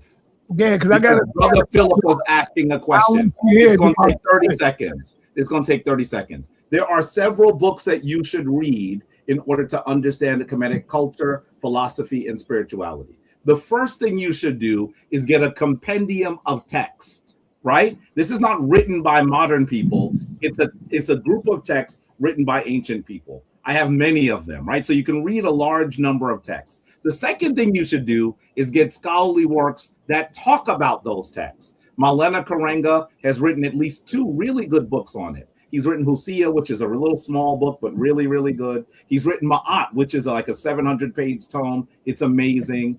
Rekedia Men's work is amazing on this topic.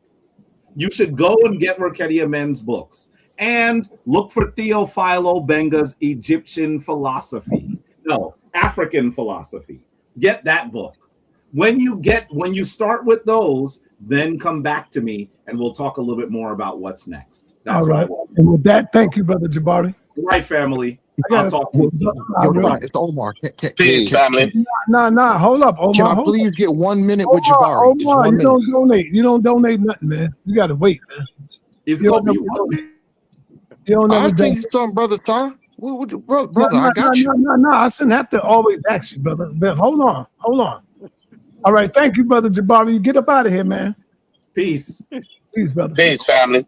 Now I got this. I don't want Jabari on the stream when I talk like this, but yes, I do agree with the brother with the on the jumbo screen.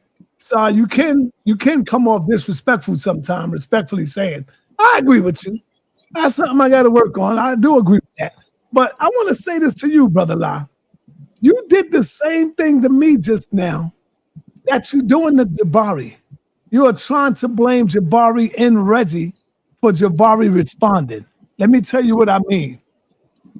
When I said that, what I said to Garfield, you ain't say, well, you know, Garfield was disrespecting your woman. Garfield was putting up stuff of your woman, going in on her, talking bad about her. You ain't say Garfield was calling me a goddamn pedophile, telling people don't come to my channel no more because of what Polite did. See, you ain't say none of that. And that's what made me respond to him the way I did. I was already in fighting mode now. And so that's why I know I'm not supposed to say the things I say, but you only say that when you don't care no more. And I said that when I didn't give a damn no more. And I didn't invite him to my private parts, but I said, you need to go and suck on the white man's penis. That's what I said. No, I gotta say that because you keep saying that I invited him to me. And I don't do that, brother. I'm not doing that. I'm not homo. To invite another man to your stuff is crazy talk. You know? And then you responded by, yo, Garfield, if I was you, man, I would have. That's how that started, brother. See, but you ain't never say nothing to Garfield about that. No, Garfield. I did. I did. That man, woman, and that. You did? I did. Oh, okay. I didn't hear that. Those accusations are more egregious than the ad hominem, sa.neter. Yeah. That's what you're supposed to say when somebody accuses you something as egregious and you know it's not true. I would have responded in the same manner. Yeah. You know what I'm saying? So just to say that sa.neter is wrong for responding like that is disingenuous. And I want to say one more thing to you, Brother La. I don't think that you would do this, but the way that you were supporting Reggie and the way you was trying to equalize what him and Jabari was going through, it was tantamount that if Jabari would have did reverse, if Jabari would have went after Reggie's job, I think that you would have attacked Jabari and saying that's wrong. I think you would have told Jabari he was wrong, but you failed to say that. You failed to do that to Reggie, and it's a disappointment. And I don't think that you would do that. I would hope that you wouldn't do that. But that's the energy you was giving, Brother La. What I'm saying to you is this. I would never want to see a man without any kind of capital to put into his household to feed himself and his family. Yeah, Reggie got a job. Reggie works. Yeah, it's just, you don't go after a man's livelihood, how he takes care of his family. You know, that could destroy his life. It could destroy his name. Hold up. Hold up. Guess what? That's what Garfield was doing to me. They was all trying to get my page shut down because I was involved and associated with Polite. When Polite did that crazy stuff that he did, they tried to make it look like it was my fault. Like I was down with Polite, and they know I wasn't. I'm not going to say no more in regards to that opportunity for them to try to take me down. You see what I'm saying? And if people would have went through what I went through, they wouldn't even be here right now. So that proves right now that I'm a strong motherfucker, boy. I still walk the street with my head up. I mean, everybody came at me. Everybody attacked me.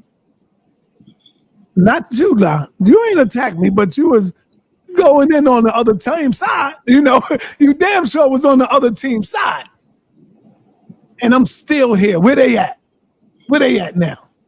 One of the reasons why it's the toughest environment, because you went through the fire, right? Hell yeah. Hell yeah. And guess what? Me and my stupid ass still invite other people to come on over, man. and forgive them. That make you a better man, man. That's all that You is. don't want me to come over here no more. I have no problem collecting. Stop. It's Omar. Check your Joan. Check your Joan. Check your Joan, son. Would you like me not to come back, sa.neter? Stop. No. Hold down, brothers. Hold down. sa.neter, check your Joan because you just said Brother Omar don't support. Check your Joan. Look at it. All right, Omar. All right. Thank you. Now, I do want to talk, but I will still wait for the other brothers to continue their conversation Omar, to land. Don't ever say I don't support you, brother. I love you, son.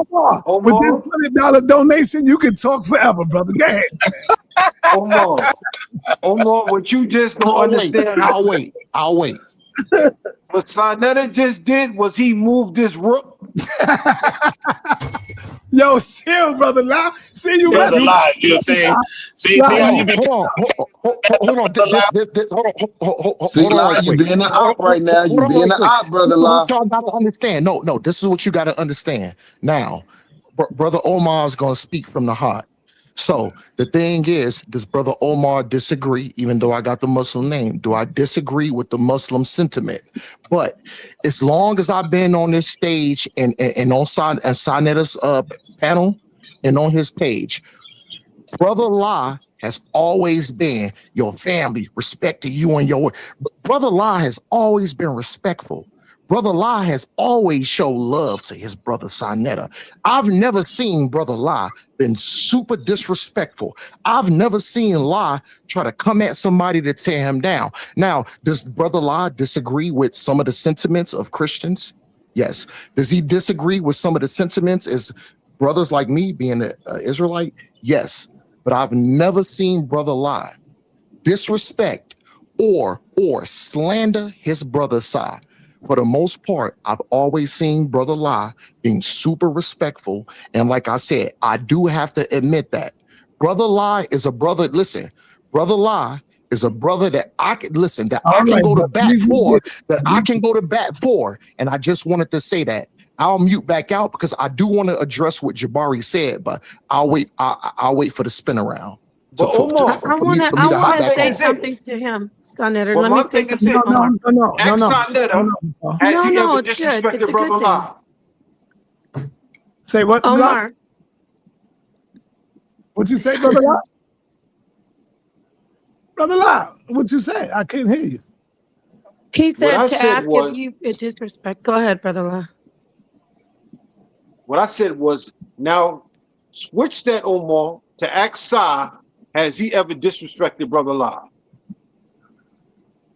Yes, I've heard a lot. Salaki, I've heard Brother Sa say some things, but I've never heard you retort or fall into it to slander your good brother Sa. What did you hear me say to Brother La, bro? Thank you. Now watch this. Watch this, Brother La. What did you hear me? I already know what you're gonna ask me, Sa. I can't remember directly. Yeah, see, get out of here. Get out of here. Exactly. Hold on, Sa. We already see you, Brother La. Do you want me to go into my archive? Sa, do you want me to go into my archive and actually find it though? Because I can do that. sa.neter. You glazing the pause. Relax. We see you glazing Brother La right now. But now I want to ask you, what did I do to disrespect Brother La? I never disrespected La. Never. Now go into your archive and find it. Okay. Brother Sa, I will go into my archive and find it. But let's address this. Listen. So because Jabari reconstructs, he is not the voice of the average Kemetic citizen. Jabari said I didn't ask him a question. Oh, brother, come on, man. Jabari not here right now. Come on. Let me get this out. Good. Please, I'm not going to be up here long. I do appreciate how things are resolved up here. You did recap some of the unfortunate slander and past attacks that you've gone through and that HOK has gone through. I have with you. I want to make a point here, especially to Omar. You are doing a good thing, speaking up for Brother La. I completely approve that. I would like to see you do that around the internet besides here in the HOK where you feel comfortable, because there are people with integrity and honor over here. I know it's harder to do on a lot of other platforms that you visit where people aren't as upstanding, but I'm going to give you a challenge, Brother Omar. Your name is on things and you visit places of groups where people are attacked unjustly. And I have yet to hear you or very many other people get on this internet and stand up for people who are being spoken on in an unjust way. So I think we need more of that, of what you're doing, Omar. I think we need to hear you and other people get up and say, you know what? Like Mighty Hebrew did a couple of days ago on channels that we won't mention. Very, very bad channels that slander people, channels that take people and lie on them or twist their words. I want to put this out here to you, Omar, first, because you did that for Brother Law and everybody else. When you are on a channel and you're sitting in a chat, if you hit the panel or even if you don't, say something, say, you know what? Don't talk about people. I've never seen this person do anything, ... whichever way you want to do it, and watch how things will change. We need to stop normalizing having one good channel here, and then the rest is just a cesspool of sewage and slander and attacks. So when you want to be good, you come here, but when you want to get your toxic, decadence off, we go to these other channels, kind of like, the tabloids. Can I please So respond? I just wanted to put that out. I just wanted to put that out for you, especially because you are a voice on a lot of different. Of course you can. Can I respond? I don't mind if you respond. I mind. I would like to hear from him. No. Brother, you don't need to respond to that, man. Just let's keep it moving, bro. No. I do want to keep it moving. So brother, I don't want you to respond to that, man. Let's just go, man. I'm not gonna respond to that, Ty. All right, go ahead. Just let me go. Thank you. I appreciate it, Ty. I'm not gonna respond. Here's my thing. As far as Brother Omar been coming up on here, I've never put my good brother sa.neter name in the dirt. I've never slandered the brother. You ain't got to respond to that. Stop. I've always showed love to you. Stop. I've always showed love to you. I always show love. Now, do we disagree on a certain sentiment? We absolutely do. But have I not been respectful? Have I not showed love and come up here? I'm still waiting on you to show me where I disrespect lie at in your archive. I'll look it up. But stop. No, I've never been disrespectful to him. I disagree with him many times. Can you point out? I'll mute out. Stop. My bad. I'll mute out, brother. Point out that I was disrespectful to you. sa.neter, you honestly gonna sit here and say that? Yes. I'm asking you. What? As many times as you say Brother La, you knocking your head on the floor with your bunkie in the air. No, I didn't say that to you. I said that to the Muslim. He talked about the bunkie. And then he even though, hold on, even though we know that sa.neter was just joking around. Now, Omar, no. He was joking around. He did say things to Brother La before. I've never heard Brother La. Omar, what I said was, don't mute me. I'll mute out. I'll mute myself outside. I'll mute out. I'm gonna bring it all together. What I said was, I remember when all the Muslims was bowing down and they was making a salat, and their enemy head on the floor with their bunkie in the air, and their enemy came and blew them up when they was making salat. So where was Allah during that time? And it was thousands. You want me to give you another scenario? Yes. And I said, Brother La, I didn't say you. But La, them people wasn't you. He was talking about some people in the past. Thank you, bro. What you said was, Brother La, I know at times. I know you hate me, Brother La, and the feelings is mutual. That's not disrespecting you, bro. How is that disrespecting you if I say I know you hate me?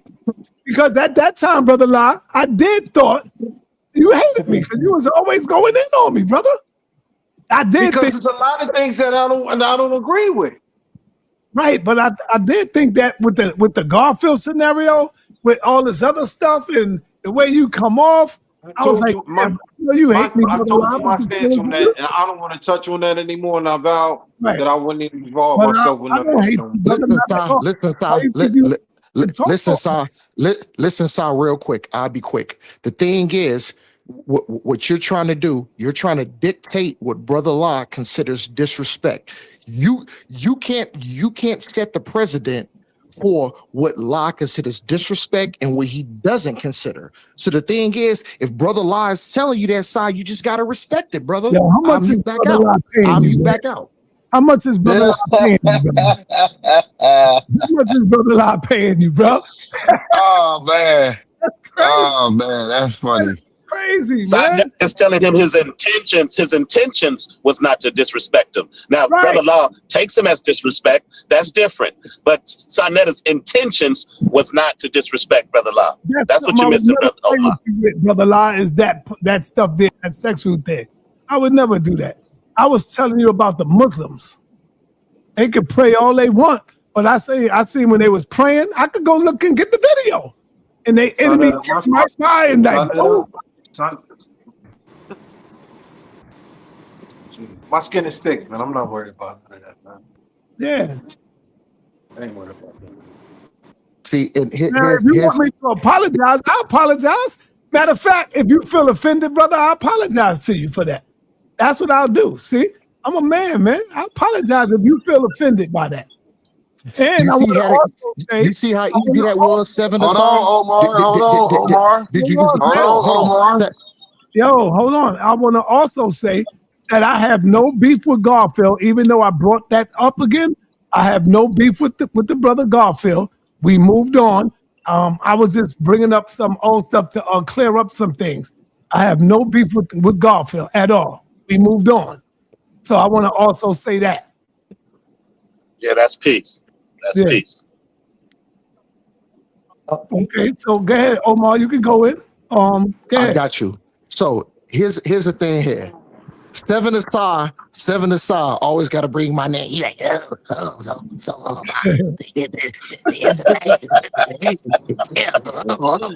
your impression of me. Hey, it's no disrespect. I'm just trying to add a little funny dialogue to it.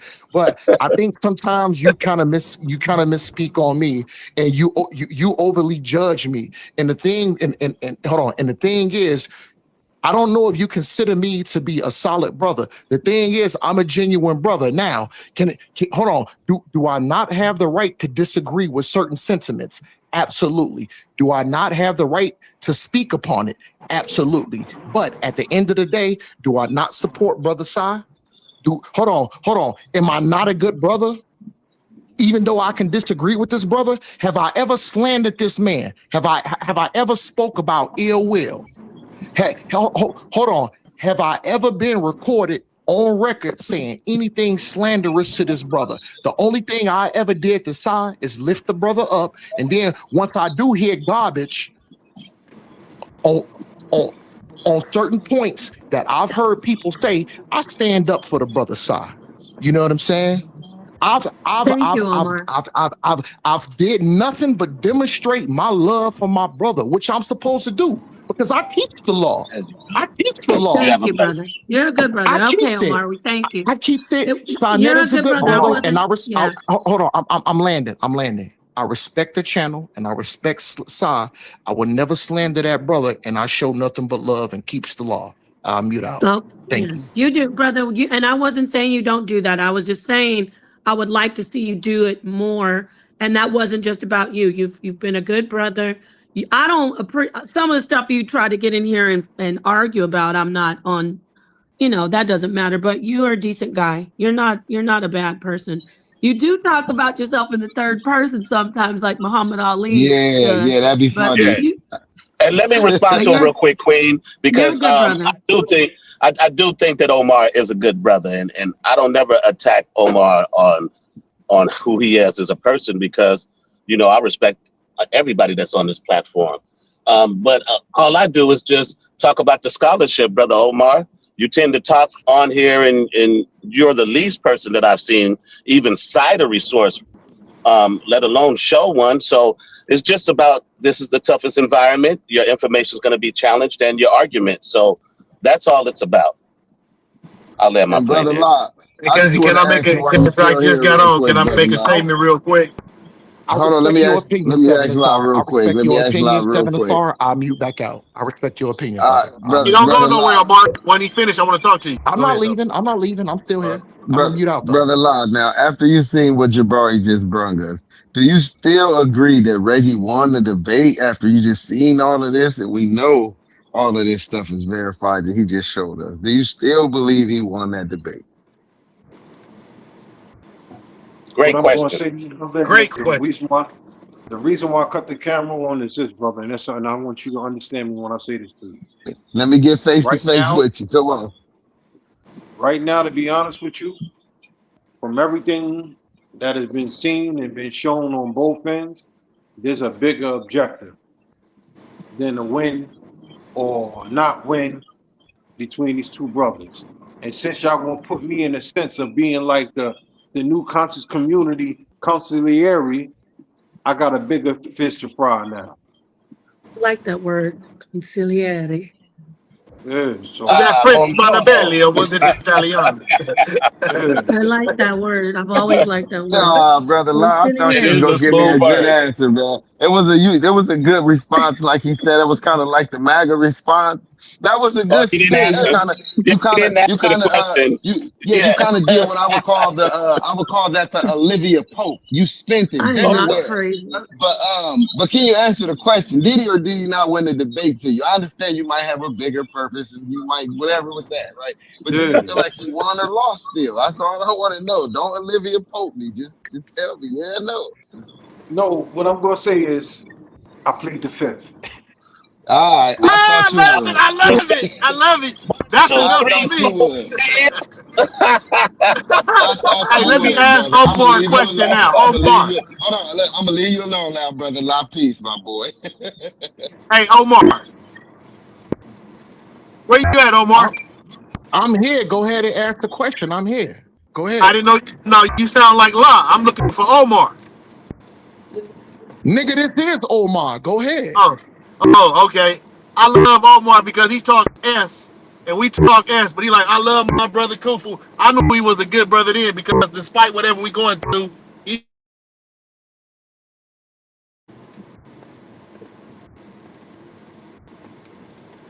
All right. Thank y'all, man. Appreciate Go y'all. ahead, drop that the homie record.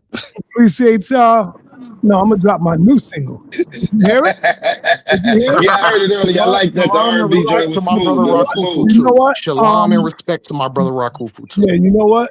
The names came out crazy, but I'm gonna fix it up. Yeah, but it's still smooth though. It was rocking. It was rocking. I forgot Tazoria, Brother La, Dr. Reggie. I forgot those names there, and I'm gonna add those later. But I gotta play my new single, man. You know I'm the R&B man. I let my brother sa.neter be the hip hop songwriter. Y'all go download that paper and me correcting Reggie too on the homie. Dr. Dre, the West Coast Dr. Dre. sa.neter is Y'all a go hit get maker, that though. paper, man. Y'all go get that paper with Reggie lied on the homie people, man. It's on the same website, Academia EDU. It's named Correcting Reggie A. Mabry's misinformation on the homie. And look out for Y'all stop that. Hey, before you start the song, shout out to the HOK. Dr. Reggie. Shout out to the, thank you, baby. Shout out to the HOK, Dr. Reggie, Professor Jabari, all the scholars, all the audience. Y'all hit the like button before you go. And last but not least, of course, the Godfather, sa.neter. Peace. Peace. Peace. Brother Reggie back on track.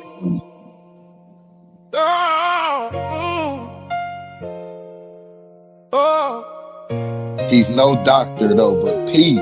The HOK is the toughest environment.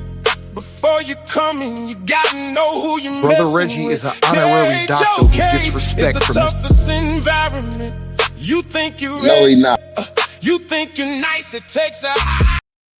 Yo, one thing I hate is when people talk over the music. Once the music come on, ain't no more talking, y'all. That's it. Ain't no more talking. Y'all can't do that. Once the music come on, that's the joke.